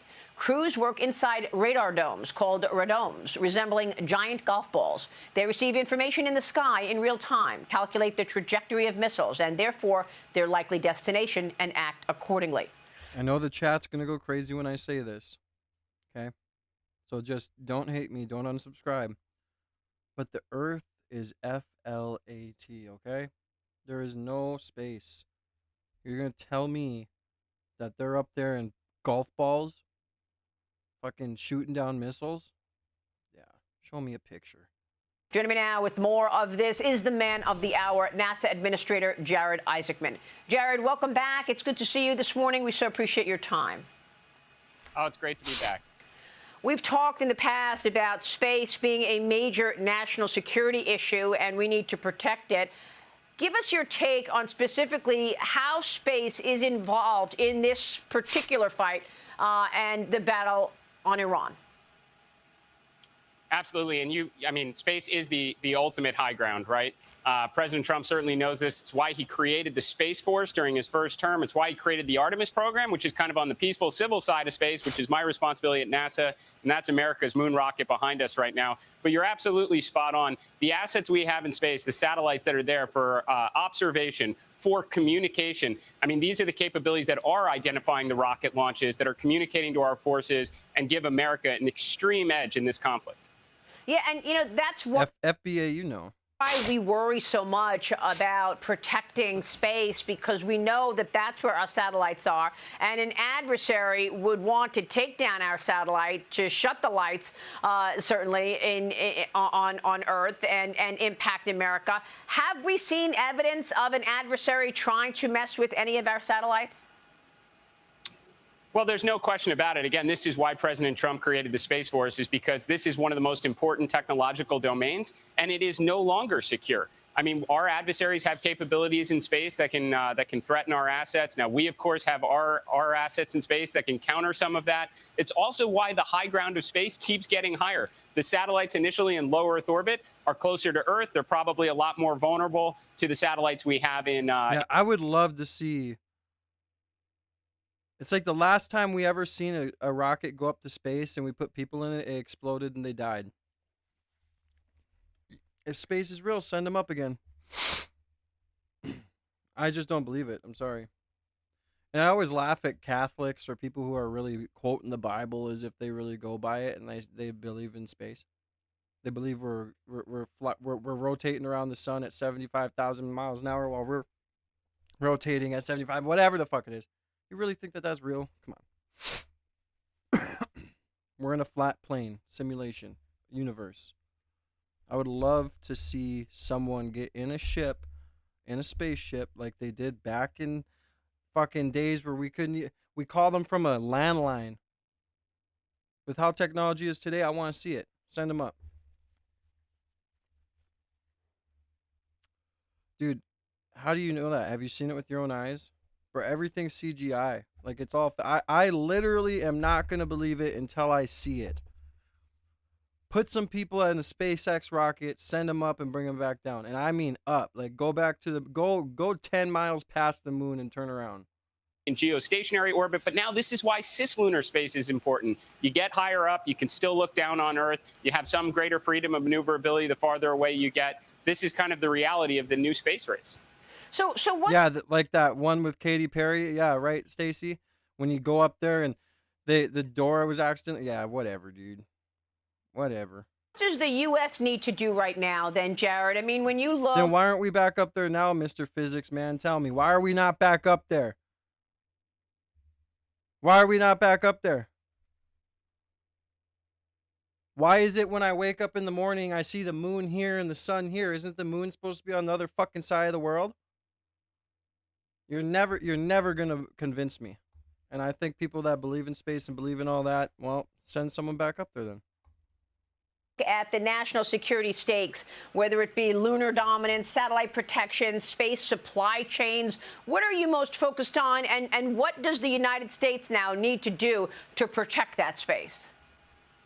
Well, my first day on the job, I'm in the Oval Office as president. That's one thing no one can ever answer me, is why is it when I wake up in the morning, it happens almost daily, I see the sun right here, and I see the moon right here, same level above the ground, like literally right mirroring each other. Why? Why is it when I wake up, I see the sun and the moon in the same spot? The moon never moves. 100% fake, bro. Land rovers on Mars, fake. Dude, they can make movies look realistic and all that shit. You really think that that's real? Like I said, man, prove it to me. Someone, you know, I would love to go down south where I would love to just see.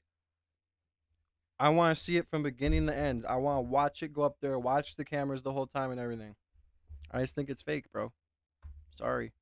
It's a way to get your tax money. There's a reason why NASA was started for water. Started for the ocean. And they're exploring the ocean. They're like, oh, the depths are too hard, blah, blah, blah. We can just say we can go to space. Launch a few rockets in the sky. whatever. We get more money. Let alone the fact that, you know, Operation Fishbowl Dominic trying to crack the firmament never worked. I mean, if we went to the moon once, fucking however long ago, why are we not doing it constantly to continue to learn and continue to put more explorations out there, put more people places? In all this time, you just never gonna convince me. Sorry. And Trump signs America's space policy, America for superiority in space. Now, my responsibility is on the, again, the civil, peaceful side to it. What are we You're never gonna see the curvature of the Earth. I flew higher than that, and I never seen it. doing about it? We're returning to the moon. We're returning to the moon, and we're going to stay. We're going to build a lunar base. And next up is Artemis 2, which is America's moon rocket. It's right behind me. 8.8 million pounds of thrust. We're going to send 4 astronauts around the moon in a matter of weeks, safely back to Earth. And then we're going to set up for missions. Oh, he just said what I asked him to do. All right, let's see it. I want a live feed the whole time. Every year, again in 27 until 28, when we land on the moon, and again, this time to stay. We're doing the other things. We're going nuclear power and propulsion in space, so someday you can see American astronauts plant the stars and stripes on Mars. So this is kind of our role that we fulfill here at NASA. We're pioneering, ensuring American leadership in the high ground of space. Then you've got Space Force. They're the ones that are standing out in the hill. They're looking out for everyone here on Earth. And then you've got looking out farther into space as NASA kind of leads the way. Yeah, that's so fascinating. I want to get back to the nuclear propulsion comment that you just made, but you've been referencing Artemis behind. Could you imagine flying up to space, though? Could you imagine being in a ship and flying up that high and watching the Earth get smaller and smaller behind you, and you're just in this black vacuum, like flying through space? That'd be crazy if it was real, right?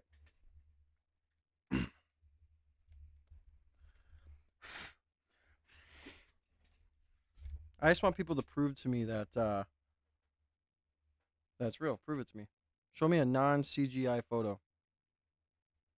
Oh, but they connect. You just said they connected a landline to connect to the whatever, to the satellite. You're telling me they can't have a live feed of it? There's no connection? Well, how are they talking to people while they're up there, bro?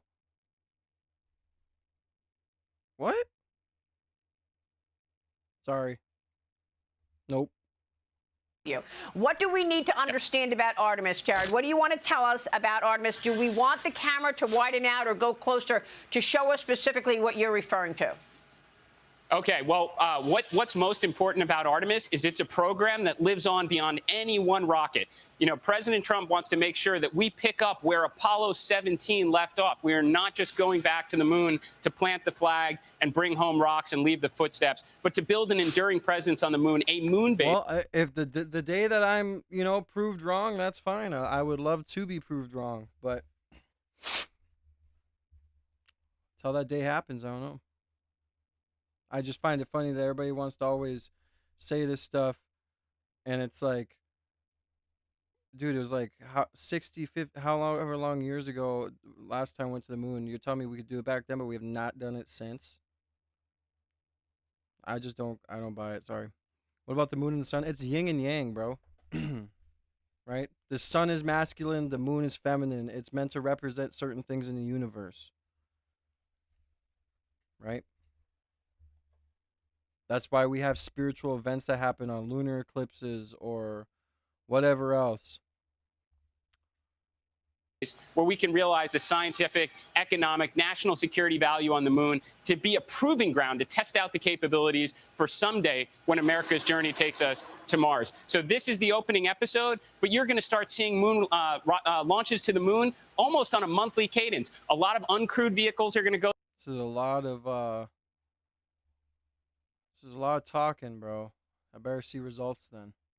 And everybody who is interested in this, you can, come talk or come watch me react to it then. There, as we start to build out the moon base, you're going to see crewed vehicles with astronauts going at some point every year, eventually getting down to 6 months. Vehicle architecture will change until you've got repeatable, affordable missions going to and from the moon. And you made such an important point in terms of... It's like, you think that God created the earth and all of this for us to let us to be able to fly out of it? Imagine that the Earth is on God's table and the room's black, that's your space. Imagine God watching us fly out in a rocket, trying to fly out of his creation. He'd slap us down, man. What are you talking about? I don't, dude. Other planets, Earth are flat, dude. What I'm saying is, especially people who are Catholic or believe in the Bible, God made the seas and the land and the firmament, right? We are on God's creation. You really think that we're just going to be allowed to go fly to other planets? I just don't believe it. I let alone the fact that now I can't remember what the hell I was going to talk about. Fuck it, whatever. The U.S. picking up the pace of all of this as China is trying to win here as well. The Financial Times article, Jana Robinson writes this: one of the next contested space portfolios is not in the realm of rockets, lunar landers, or satellite constellations. It is embedded in the often overlooked ground game of infrastructure projects, long-term partnering agreements. Not surprisingly, the culprits here, the two authoritarian space powers, China and Russia. What can you tell us? Well, I absolutely think the nations that are taking on the big, bold, grand endeavors and actually achieving them is how they're pursuing national security objectives. When America returns to the moon, builds a moon base, returning to the moon this time to stay, it sends a message. It sends a message to every one of our adversaries, our geopolitical rivals around the world of what we are capable of doing. It sends a message of what we're capable of doing across every one of the most important emerging technological domains. I will tell you, it is absolutely a race right now. Success and failure on the moon is going to be measured in months, not years. When will the U.S. have the capability to defend or even repair satellites in space? Well, I'd say we have demonstration missions, again, on the kind of peaceful civil side for doing on-orbit boosting of satellites, on-orbit refueling of satellites. In fact, our entire lunar strategy with our two moon partners that are building our lunar landers, SpaceX and Blue Origin, incorporates some degree of on-orbit assembly or on-orbit cryogenic prop transfer. These are going to be game-changing capabilities for the United States. So we are moving in that direction for sure. I mean, look, without giving anything away, obviously we want to be careful here, but do you believe that our satellites are vulnerable to cyber or kinetic attack? I 100% believe that our adversaries around the world understand how important the high ground of space is and what our satellites are capable of doing, again, from an observation and communication perspective, and they are doing everything they can to try and challenge it. That's where President Trump's Golden Dome comes in. We're building out even bigger constellations of satellites. We're going higher. We're going into cislunar space. We're sending American astronauts back to the moon to build a moon base. So there's no doubt our adversaries are trying to counter our capabilities in space, but this is why President Trump signs a national space They better bring their iPhones up there and take videos. Policy calling for the continuation of American superiority. All I do gotta say, if like to the people that do get on those rockets, bro, I 100% bow down to you, bro. Like I would never. I would be so scared, bro. I could not imagine flying that high up and going like that. No, not knowing what's gonna happen. Only living off life support. Like, be very scary. In the high ground of space. Yeah, I mean, that was so smart of President Trump to do that in his first term and then ramp it up in his next term. I want to get back to what we're doing in the war on Iran, because you just mentioned nuclear propulsion. And I spoke with Lindsey Graham, the senator from South Carolina, on Sunday. Listen to what he said. Watch this. We now know they had enough 60% enriched uranium to make 11 bombs. What's that worth to America to make sure they don't have 11 bombs? Now it's 11 bombs? What happened to fucking Operation Midnight Hammer, bro? Oh, yeah, that's right. They were tipped off beforehand and they moved a lot of the stuff to inside mountains or whatever the fuck it was, right? Remember that conspiracy?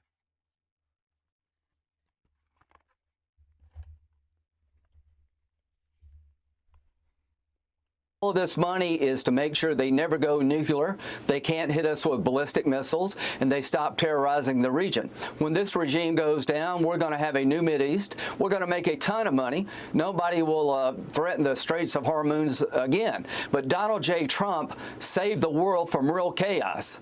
Witkoff, the negotiator, was told by the Iranians openly that they have stockpiled enough 60% enriched uranium, 460 kilograms, to make 11 bombs. Thank God Trump did this. Can you imagine a year from now? What would it cost America if Iran had 11 nuclear bombs to threaten us? They would hold us hostage. We would be held hostage in perpetuity by this terrorist regime.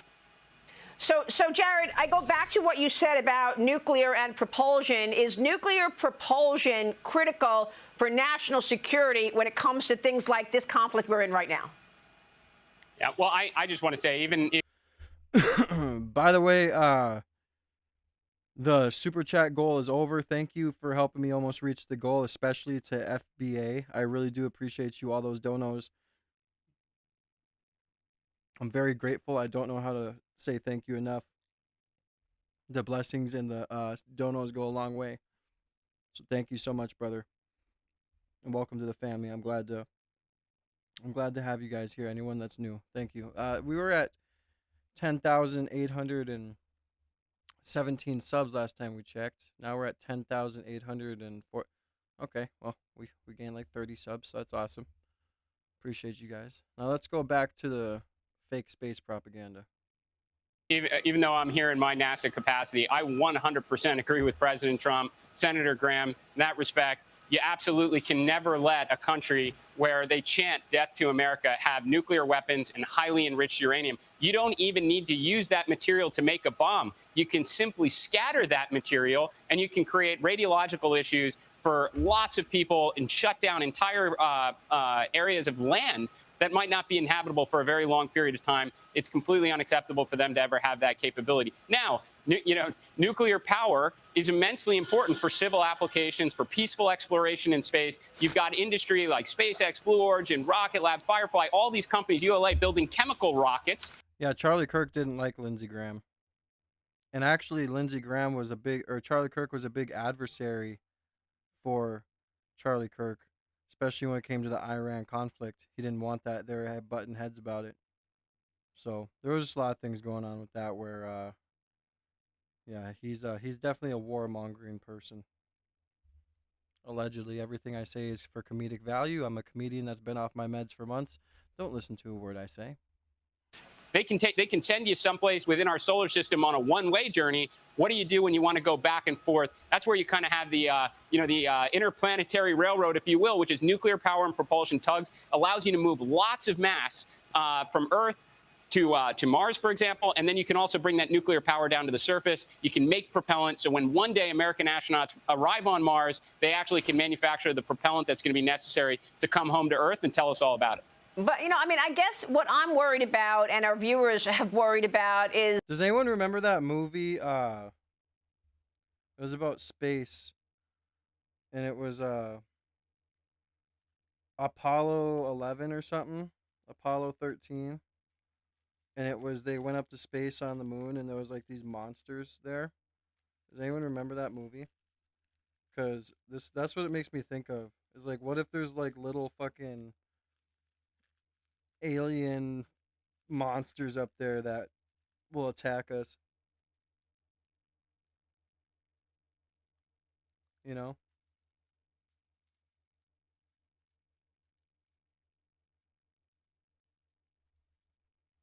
Gosh, I'm getting this green everywhere. Got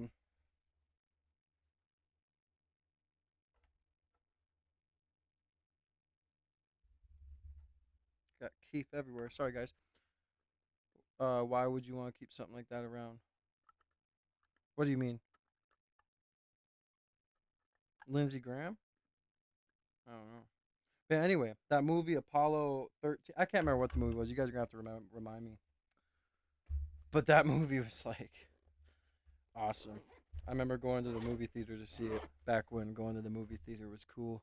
We got to bring that shit back, man. We got to bring back going to the movie theater and going to go places like this, man. China being complicit.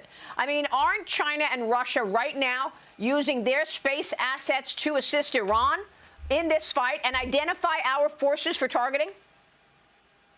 Well, I certainly can't go into that. I mean, that's for the DOW and the intelligence community to talk about. What I will say, at least in the peaceful world of space exploration, Russia and China have already announced actually long ago collaboration on nuclear power on the moon, on the far side in the shaded in the South Pole.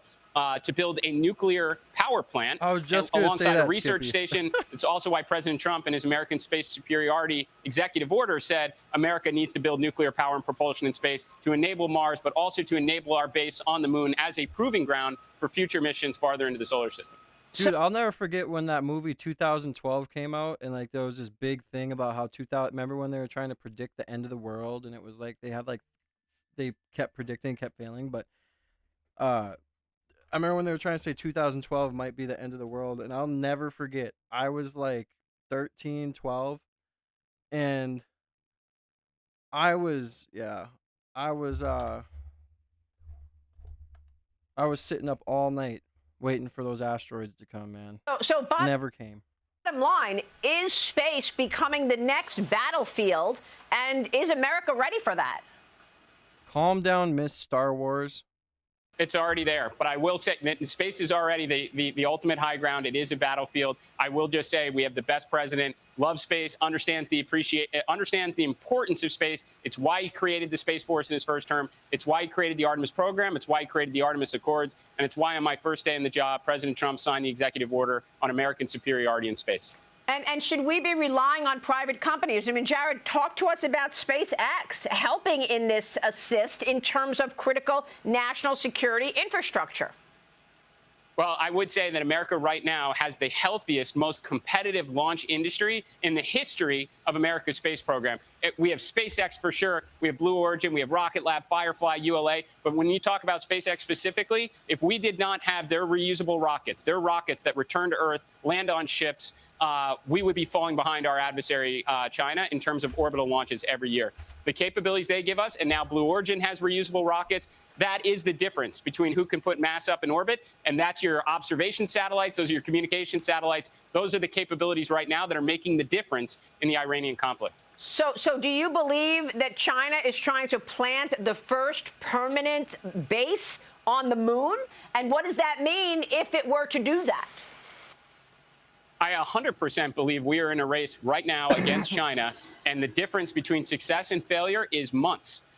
If we come up short, China will get there. They will get to the moon before America had a chance to return, and they will start building a base exactly where we want to be on the South Pole. They've already stated this. It's why we can't lose. Yeah, what, with their Timu rocket or what? We can't fall behind. It's why I'm here right now. There was a movie called 2012 too, and I remember watching that. Who is it that played in that movie? It was that one guy.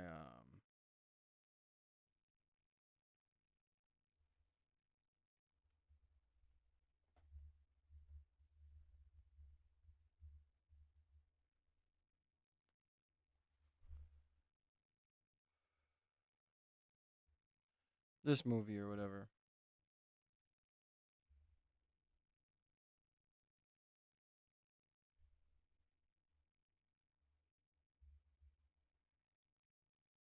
Yeah, Woody Harrelson. That's his name. Yep. I'll never forget when that came out, and I was like all tripping that the world was gonna end. Then I figured out that the universe and stuff is what decides things in the world, and things all like that are all made up.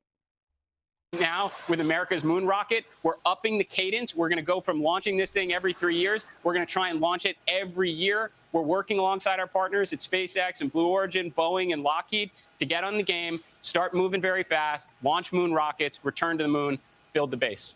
Jared, what a background you have to be in this role now, a private astronaut, billionaire entrepreneur, SpaceX mission commander, now running NASA. This is an amazing position that you find yourself in. What's your #1 priority right now, Jared? Oh, there's no question. I am grateful to be here. I'm working alongside the best and brightest. I mean, you have some of the smartest talent, engineering might from America that converges here at NASA to do the near impossible. You know, what is my greatest priority? What's keeping me up at night? Making sure we can deliver on President Trump's national space policy, return Americans to the moon, build the moon base, establish that enduring presence for, again, all that we may learn. Knowledge is power in space, and it's going to be our stepping stone to getting to Mars someday. So, I mean, do you believe that NASA is still a science agency, or do you believe that NASA is now part of America's strategic deterrent in orbit? How would it? Is this woman stupid? Is NASA still a science agency, or is it what the fuck did she even just say, bro? Now that I smoked, I'm really gonna become a savage. Come on, bro. What a dumbass question. It's always gonna involve science. Is still a science agency, or do you believe that NASA is now part of America's strategic deterrent in orbit? Doesn't it take science to do that? Look at this guy's face. He's like, what a dumb question.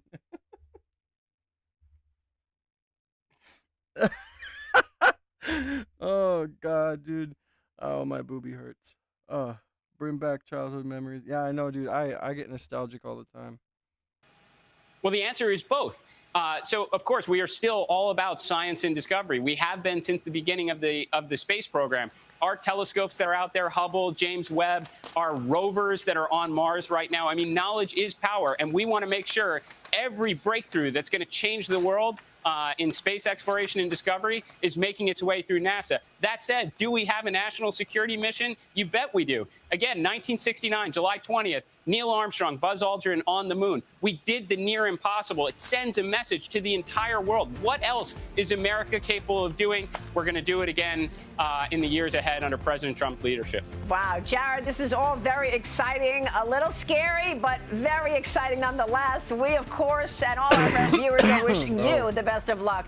Good to see you this morning, sir. Thank you. Good to see you as well. Thank you. All right, Jared Isaacman joining us at the Kennedy Space Center. We'll be right back.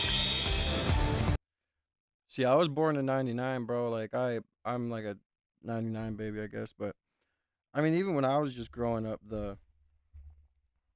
I feel like the 90s kids and the 2000s kids kind of have the last, not all 2000s, I guess. Like, you know what I mean. Like, 1999 to 2001, 2002. Growing up is like, it was starting to change with like technology evolution and all this other shit, but now it's just like crazy, and it makes you miss the old days. You know, I feel like these movies nowadays they try and make it too like hyper realistic, you know, and it's like, yeah, it just doesn't hit the same as like a good, you know, movie from 15 years ago. New video. Operation Epic Fury. U.S. strikes targeting Iran, a terror regime. 20 years ago. The joint U.S. and Israeli campaign hitting sites including airfields and missile infrastructure around that country. U.S. Central Command says our forces are degrading Iran's military capabilities hour by hour, day by day. I'm Harris Faulkner. You are in the Faulkner Focus. Here is the Faulkner Focus. Bro, I gotta make a dude, I gotta make a freaking montage of me reacting to this girl say her show's title. The Faulkner Focus. Meet the Faulkners. The Faulkers. President Trump from yesterday. They've lost their Navy. They've lost their Air Force. They have no anti-aircraft apparatus at all. They have no radar. Their leaders are gone. Such a lie, bro. I'm sorry. You're blatantly lying. How do they have no radar? But how do they not have any of this stuff, but they're still sending rockets and, you know, hitting these countries? Like, they obviously have some shit. I don't know. We'll watch Al Jazeera for a minute. Widens, its impact is spreading beyond the battlefield. Shockwaves are hitting global energy markets as facilities are damaged, supply routes disrupted, and risks to vital shipping lanes grow. Stay with Al Jazeera for continued coverage and expert analysis. With the global rules-based order creaking at the seams and geopolitical tensions taking center stage, Upfront is back. I think Trump's second term has been fueled by retribution, intimidation,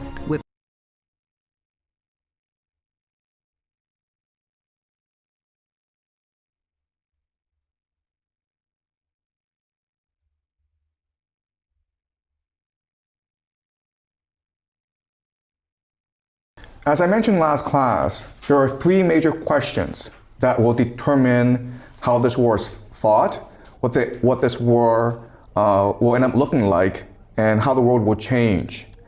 And as I discussed last class, yeah, that's crazy. Sorry. Yeah, I'm gonna put this guy on. I don't know. I feel like Al Jazeera right now. I want to listen to this guy talk. I forgot I said that earlier. I may as well. I'm making three predictions about this war. The first is the United States will use ground troops.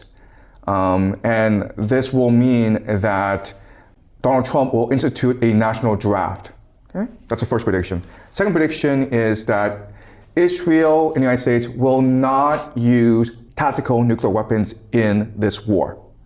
Number three is that the Al-Aqsa Mosque, the third holiest site in the Islamic world, will be destroyed during this war. Okay, so last class, I explained my analysis and my reasoning for my first two predictions. Today, I'll explain my third prediction.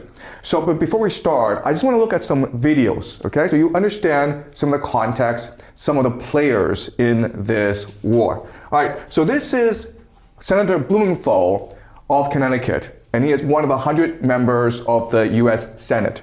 He's also one of the members of the Gang of Eight. Now, when you are fighting a war, the White House has responsibility to report its objectives, its purpose, how the war is progressing to 8 members of Congress in a confidential setting, okay? And this is Senator Blumenthal after he's been debriefed by the White House. Okay, and this is what he has to say about the progress of the war so far. I emerged from this briefing as dissatisfied and angry, frankly, as I have from any past briefing in my 15 years in the Senate. I am left with more questions than answers, especially about the cost of the war. My questions have been unanswered, and I will demand answers because the American people deserve to know. And I guess I am most concerned about the threat to American lives of potentially deploying our sons and daughters on the ground in Iran. We seem to be on a path toward deploying American troops on the ground in Iran to accomplish any of the potential objectives here. And there is also, as disturbingly as anything else, the specter of active Russian aid to Iran, putting in danger American lives. All right. Damn, bro, I'm surprised this wasn't circulating the internet much. I guess maybe I didn't see it, maybe others did, but that's crazy. Man, I just pray for this stuff, bro, because it's just, they ain't telling us the truth. Then we got people who just can't handle the truth, and they come out and say shit like this. And so 3 things to take away from his talk with reporters, okay? The first thing is the administration, Donald Trump, White House, has not articulated a budget. How much will this war cost? Which means that this is an open-ended war. We don't know when this war will end, and so we don't know what the commitment is, and so we don't know how much this war will cost, okay? That's the first point he makes. The second point he makes is we are on a path towards the deployment of ground troops in Iran, okay? And that basically means a national draft. And the third thing that's crucial is he says that they know for a fact that Russia is already involved in this war, aiding Iran. Okay? So that's the 3 main takeaways from like I said earlier, that could be where the threat to hit California came from. If it's true, you know. Could have been because Russia could supply the missile, right? God forbid.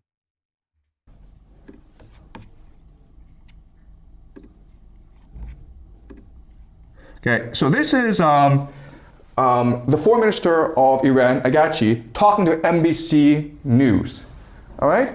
And NBC News is going to ask Agachi, hey, there's talk in the United States already of ground troops being used against Iran. Okay? Now I want you to observe his response and then the response of the journalist. President Trump has not ruled out boots on the ground in Iran. Are you afraid of a U.S. invasion in your country? No, we are waiting for them. You were waiting for the U.S. military to invade the ground? Yeah. The draft is usually 18 to 25 at the age. 18 whatever. So, yeah. And usually if you're older, it's the last option type deal. But yeah, if the draft came around, get the fuck out of here. You know what I mean? I definitely can't go. So, I got shit wrong with me, bro. Ground troops? Yes, because we are confident that we can confront them, and that would be a big disaster for them. Okay, you understand? Okay. So you're saying that Okay, you understand? Okay. Iran is ready and willing to take on the U.S. military if there were to be ground troops? Well, we were ready for this. Okay, so again, certain things to appreciate. First of all, the foreign minister, Agachi, he is not at all concerned about ground troops. I don't think we'd have to draft people, though. I mean, because we just have enough troops. You know, we have over like 1 million troops, 2 million. I can't remember what the number is. Maybe I'm wrong. I was just watching a video the other day. It said that it was talking about the U.S. Army, and it just said that, so it could be wrong. But should I look it up?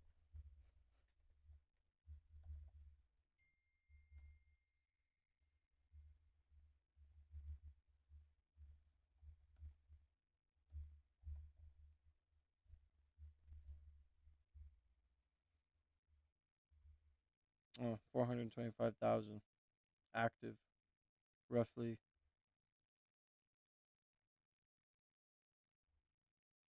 Including roughly 328,000 Army National Guard, 170,000 Army Reserve personnel. The total force size is nearly 950,000. So I guess I was close on the first guess. The Army is the largest branch of the U.S. military.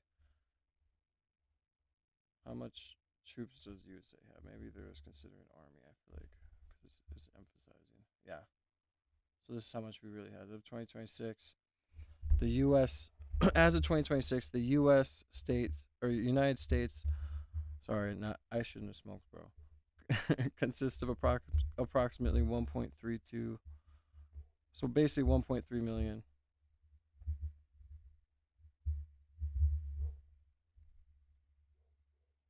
Roughly 450,000 to 453,000 active soldiers.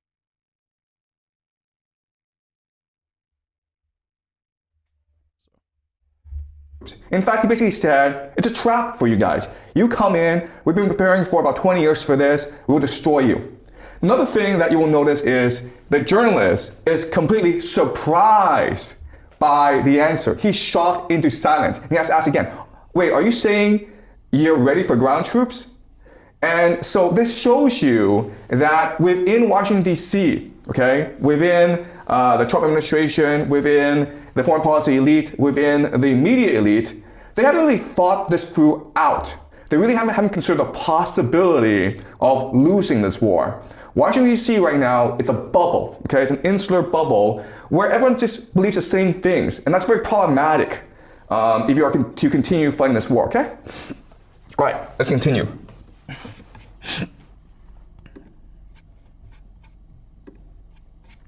Okay, this is Rabbi Sneerson, and he is the leader, or he used to be, he's died, but he used to be the leader of an organization called the Shabbat Lubavitch. I'll be talking more about Shabbat Lubavitch as we go along, okay? But I introduce you to him now. This is year 1990, and he is talking to Benjamin Netanyahu, who is a young... Good luck, Stacy. Gosh, now you're making me all jealous. I wish my dispo would get that strain. young and upcoming politician in Israel, okay? And so let's look at the conversation.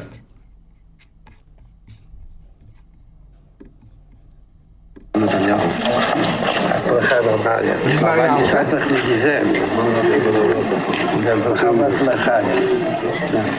is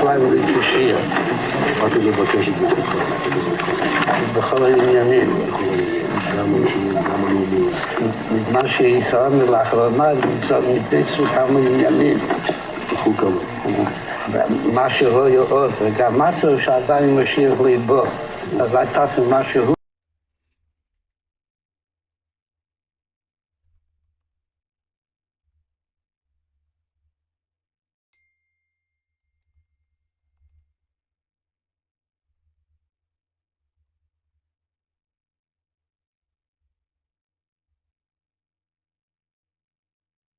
So when they say Mashiach, they're trying to talk about the anointed one. In Hebrew, it refers to a future Jewish leader, not a divine savior. He will be the human descendant of King David, who brings the world peace and rebuilds the temple in Jerusalem. Okay, so like they're talking about the third temple type shit, I'm sure. Sorry guys, I gotta look that up. Yeah, this is just crazy.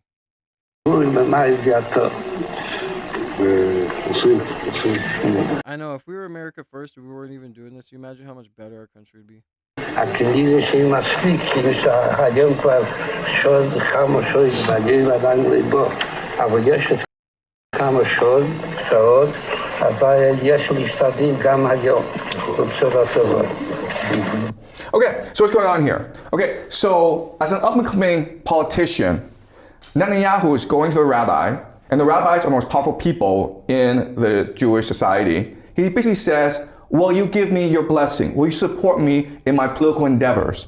And the rabbi says, yes. They also talk about how things are progressing, okay? So another way of saying this is that there's almost like a plan in motion to achieve certain religious objectives, and things are going well. But the rabbi Schneerson says, but they're not going fast enough because we need the Messiah, the great leader of the Jewish people, to come. And we can set in motion things that will force the coming of the Messiah. So let's speed things up, Netanyahu. Okay? So what this is, I'll explain later on, okay? But I want you to be aware of this, who these people are. Rabbi Schneerson is very important for our story. And Netanyahu, of course, is the current Prime Minister of Israel. All right, let's continue. All right. We want to know what you're reading now. What I'm reading? Yeah. It's called The Jews Against Rome. What made you pick it up? Oh, I remember this clip, dude. Yeah, it's a crazy one. Well, we lost that. I think we have to win the next one. We want to know what you're reading now. Okay. All right. So that's very quick. I'll let this play. I gotta let my dogs in real quick. Exchange, okay? So a journalist is asking Benjamin Netanyahu, what book are you reading now? And he says, Rome versus the Jews. It's a book by Barry Strauss, a historian. And it goes on about the three wars that the Jews fought against the Romans. And it was essentially a Holocaust for the Jews. A lot of Jews either died or were enslaved. The Romans burned down the Second Temple. So there's this historical animosity of the Jews against the Romans. Okay? But what he said is, what Benjamin Netanyahu said is that, I'm reading this book because we lost that war against Rome. But in the next war against Rome, we must not lose. The question then is, who's Rome? It's not Iran, guy. It's probably not Russia. It's probably America, right? The great empire. So this is strange because Israel is the ally of America in this war. But Netanyahu is saying that, no, our real enemy is Rome. That's what we must prepare for, okay? So I want you guys to keep this in mind. All right, this is Peter Hegseth, who is the Secretary of War for Donald Trump. Okay, and this is the year about 2018, where he is in Jerusalem and he's talking to Christian Zionists. Okay, who these people are, I'll explain later on. Okay, but let's listen to his speech really quickly. and I and others had a chance to go see the Western Wall of the Temple Mount, the Western Wall tunnels, so much of the old city. And as you stand there, you can't help but behold the miracle before you. And it got me thinking about another miracle that I hope all of you don't see too far away. Because 1917 was a miracle, 1948 was a miracle, 1967 was a miracle, 2017, the declaration of Jerusalem as the capital was a miracle, and there's no reason why the miracle of the reestablishment of the temple on the Temple Mount is not possible. Okay, so he is a Christian. He's not a Jew. But what he's saying is that he's come to Jerusalem and he's visited these Jewish holy sites.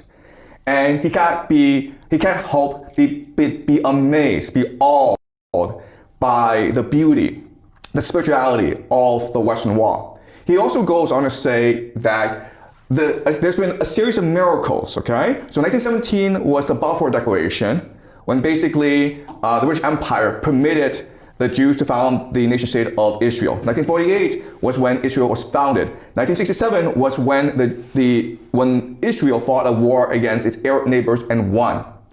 Okay, and 2017 was when Donald Trump transferred the American embassy from Tel Aviv to Jerusalem, thus recognizing Jerusalem as the capital of Israel. And what he's saying is that, well, if this is a series of steps to achieving a divine plan, then the next miracle should be the rebuilding of Solomon's temple, the third temple, and that means destroying the Al-Aqsa Mosque.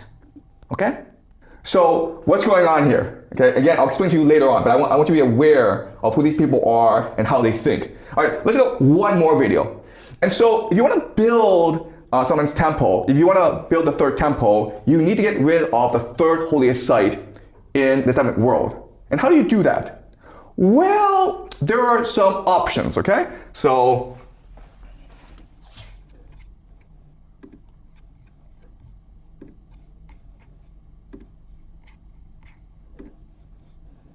missiles will hit the mosque and clear the place for the third Bet HaMikdash.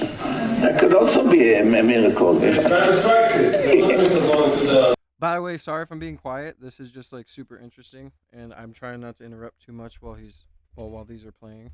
Also, because some of these I haven't seen. The first two I have, but I haven't seen like this stuff. If it was up to me, the last time when they shot hundreds of missiles, I would pretend that one missile came from Iran and shoot it down. You know, then all the Arabs will go against Iran, and will be the end of the problems. You make them fight with each other, this bunch of lunatics. Never too late, you deal with a bunch of cowards. Okay. And you know what I always say? Why the fuck do these people say this stuff on camera like this, bro? Like, how are we catching you in 4K saying this kind of stuff, and like no one's thinking, that kind of sounds fucked up. You know, it's just like, who cares, right? So this is a rabbi in Israel, and he's saying how last year during the 12-day war in June, we may finish this tomorrow. I'm gonna get off here in about 15 minutes. Iran was I got some editing to do. Firing missiles at Israel. And what he's saying is, you know, that was an opportunity for us to pretend that Iranian missile hit the Dome of the Rock, the Al-Aqsa Mosque, thus destroying it. And then the Arabs will blame the Iranians, and the Arabs will go to war against the Persians. And then we can just sit back and laugh at these lunatics. Okay? So again, this may be confusing to you as to who these people are, why they are saying these things.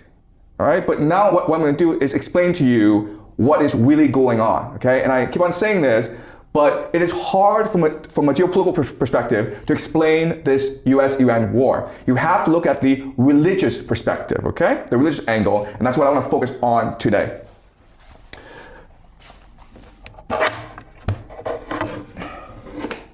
Okay.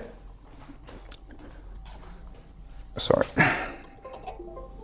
Okay, so again, this is the three holiest sites in the Islamic world. This is Saudi Arabia, Mecca, Medina, and this is the Dome of the Rock, the Al-Aqsa Mosque, which is where Muhammad was supposed to ascend to heaven. And the Jews and the Christian Zionists believe that this must be destroyed so that they can build the third temple, or Solomon's temple. Okay?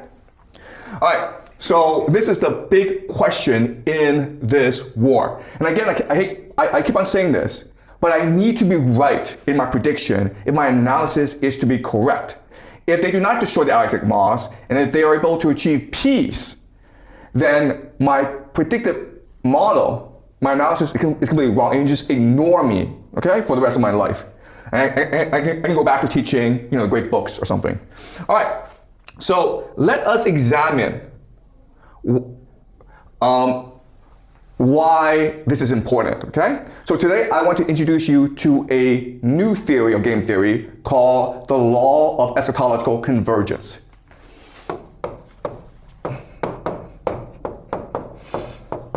Oh God, here we go. Coming back to his handwriting. This guy's got wild handwriting, not gonna lie.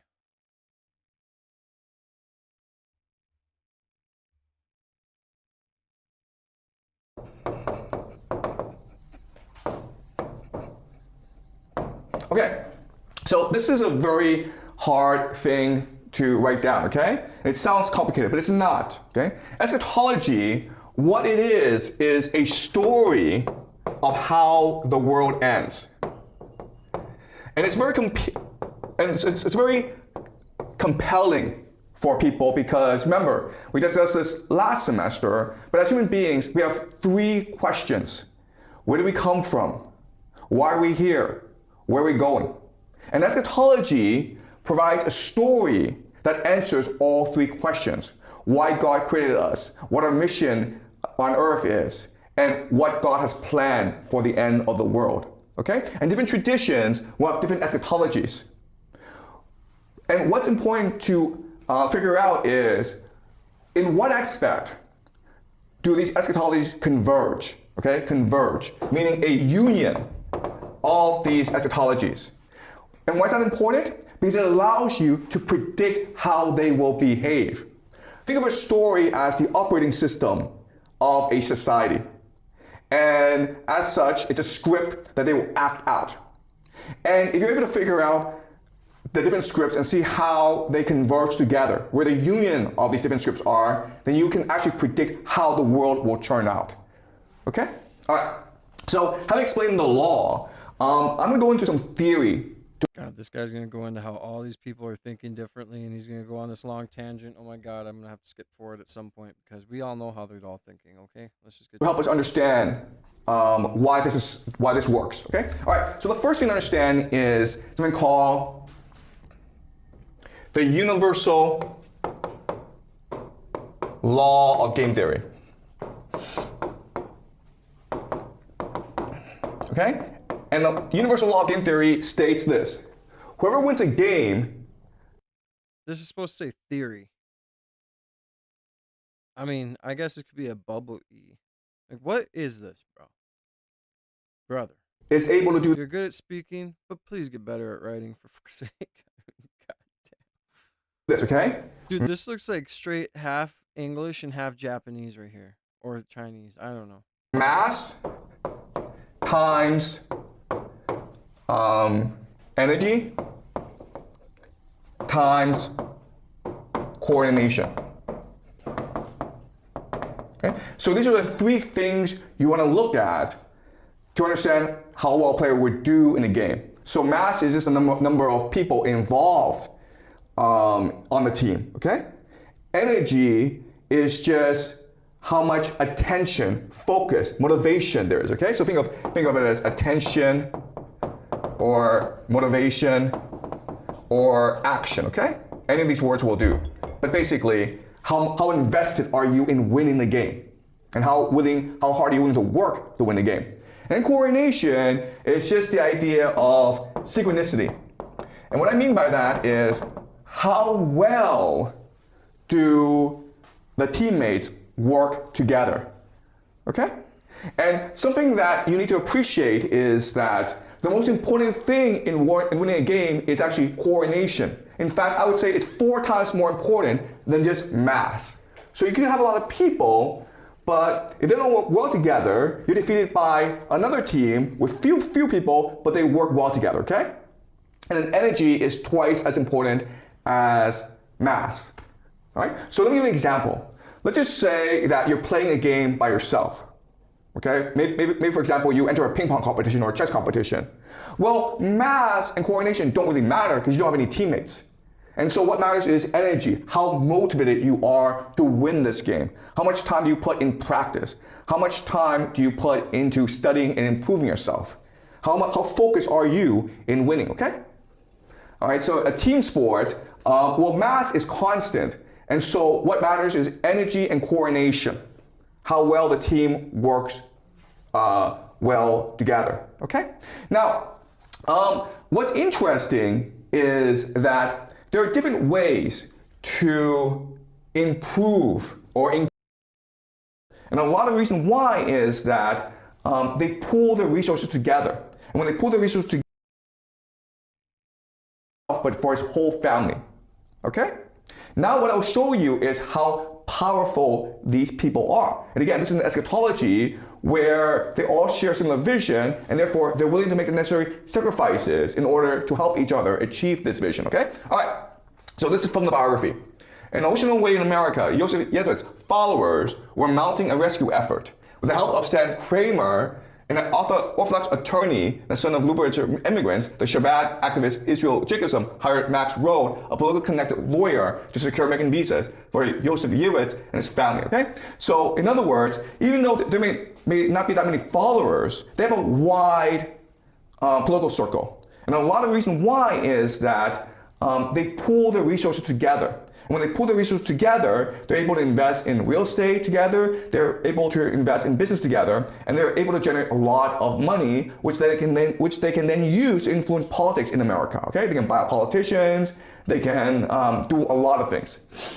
Okay, so the first part is easy, getting visas for the rabbi and his family. Now the problem is, how do you actually get to him, okay? Because there are no telephones, there's no internet, there are no airplanes. How do you find him when there's a war going on in Poland, when there are Nazis everywhere? Okay, all right, let's continue. Joseph Yewitz followers also reached out to Attorney General Benjamin Cohen, okay, and Supreme Court Justice Louis Brandeis, okay? This man is very important. He's what we call a Sabatine Francus. What I'll show you later on is that Sabatine Francus and the Shabbat Lubavitch movement are very much aligned. Okay, so even though they're not part of the same movement, they are sympathetic towards each other. And he's the most powerful Jew in America at this time, okay, in the 1930s, 40s, whom Joseph Yewitz had met during his fundraising trip of 1929. The Lubavitch efforts in America were successful, all right? So they've won over the Americans. They've won over the entire American political apparatus, and they are dedicated to helping the rabbi escape Europe and come to America, all right? Now the second part is, how do you deal with the Nazis? Okay, the Lubavitch's efforts in America were successful. On October 2nd, Cohen wrote to Robert Pell, a senior official in the State Department, asking for help. The next day, Pell contacted Helmuth Rothschild, a German and a member of the Nazi Party, a Nazi, who specialized in national industry and economics, to see if he would be willing to save one of the leading Jewish scholars in the world. Okay? This is a guy, American, writing to a Nazi and saying, hey man, I know you're Nazi, but we need your help to save a Jew. And the guy says, yes. Okay? Rothschild was strategically chosen. He had studied at Columbia University in the early 1930s and had forged a relationship with Pell after the Evian Conference on Jewish Refugees in 1938. Seeing an opportunity to curry goodwill of the United States, Rothschild secretly contacted Admiral William Candace, the head of German military intelligence. Wow! The head of German military intelligence. And saying, hey man, let's help this guy. Candace, a skeptical Nazi who disapproved of SS atrocities and thought the invasion of Poland a mistake, enlisted Major Ernst Bloch, a distinguished veteran of World War I and one of the most trusted officers. Bloch was a Mischling. Okay, a Mischling just means a German who had some Jewish ancestry. Sorry, I'm not listening to that shit. It is our responsibility as humans to live for the light, to die for the truth. against the lie. And at the end of days, there will be a final battle and a day of judgment, okay? So light versus dark, and then you have a day of judgment.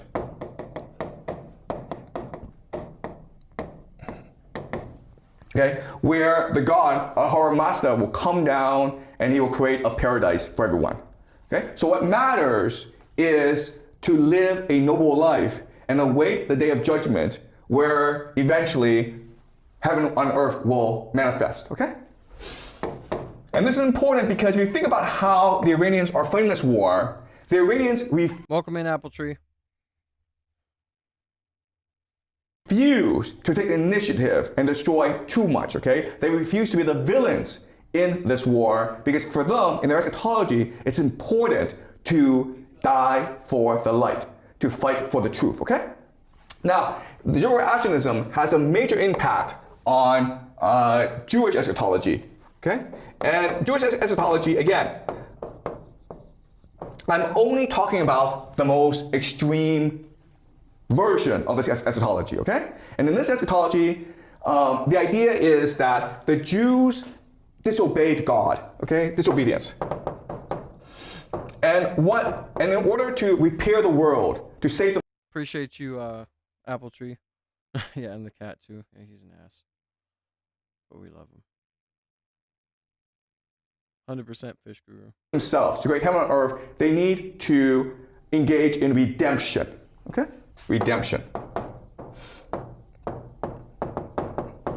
And redemption is really about spiritual alchemy, improving yourself as a person, being good to yourself, being good to others, loving your neighbor as though you would love yourself. Okay, that's a mainstream idea. But in the most, it's been since JFK. Most extreme version, redemption just means acting out God's plan to compel the return of the Messiah, okay? And this plan is basically create Israel, return Jewish diaspora, build third temple. Like, look at this handwriting, dude. Like, I'm trying to listen to him and then look at his handwriting so I can remember it more, and it's like I cannot look at it. And this will often called the War of Gog and Magog. And then, when the Jews are most threatened, the Messiah will come to save them from their enemies. And this will create something called the Messianic age, okay? When God rules over the earth through his Messiah, who comes from the house of David. Okay, all right. So again, this is a simple version. There are lots of different versions. This is the most simple version for our purposes, okay? Now, what's interesting is that this Jewish eschatology would go on to influence the Protestants, okay? And this creates a movement called Christian Zionism. Christian Zionism, so the technical word for Christian Zionism is called premillennial dispensationalism.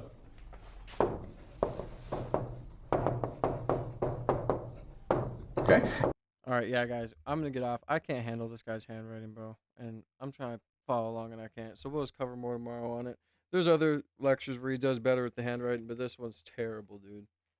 Some of it looks like, oh my god, how do you even pass English, bro?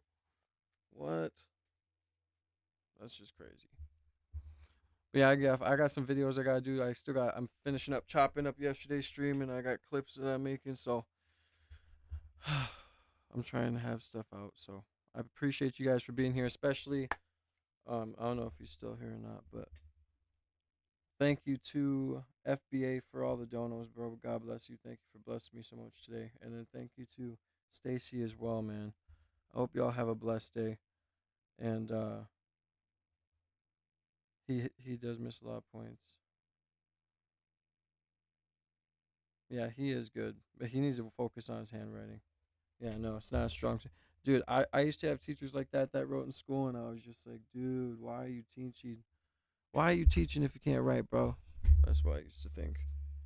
But anyways, man, I'll see y'all tomorrow. Much love. Tomorrow's Friday. I hope y'all got good plans for the weekend. I hope y'all ain't working too hard this week, so hopefully work ain't working you too hard. Much love to everybody, man. Thank you for being here today. Thank you for the 127 likes. We ran it up today. But yeah. Hell yeah, Stacy. I'm glad you made it back in time. I hope you have a good day. Sorry, when I looked down at the chat here, so it looks like I'm looking down. I should look at the chat here when I'm closing out, but I don't know. It is what it is. But yeah, much love to you guys, man. I appreciate y'all. I hope you have a good day, Stacy. Same thing to FBA, everybody else, man. Skippy, Fish, Apple Tree, all y'all. I hope y'all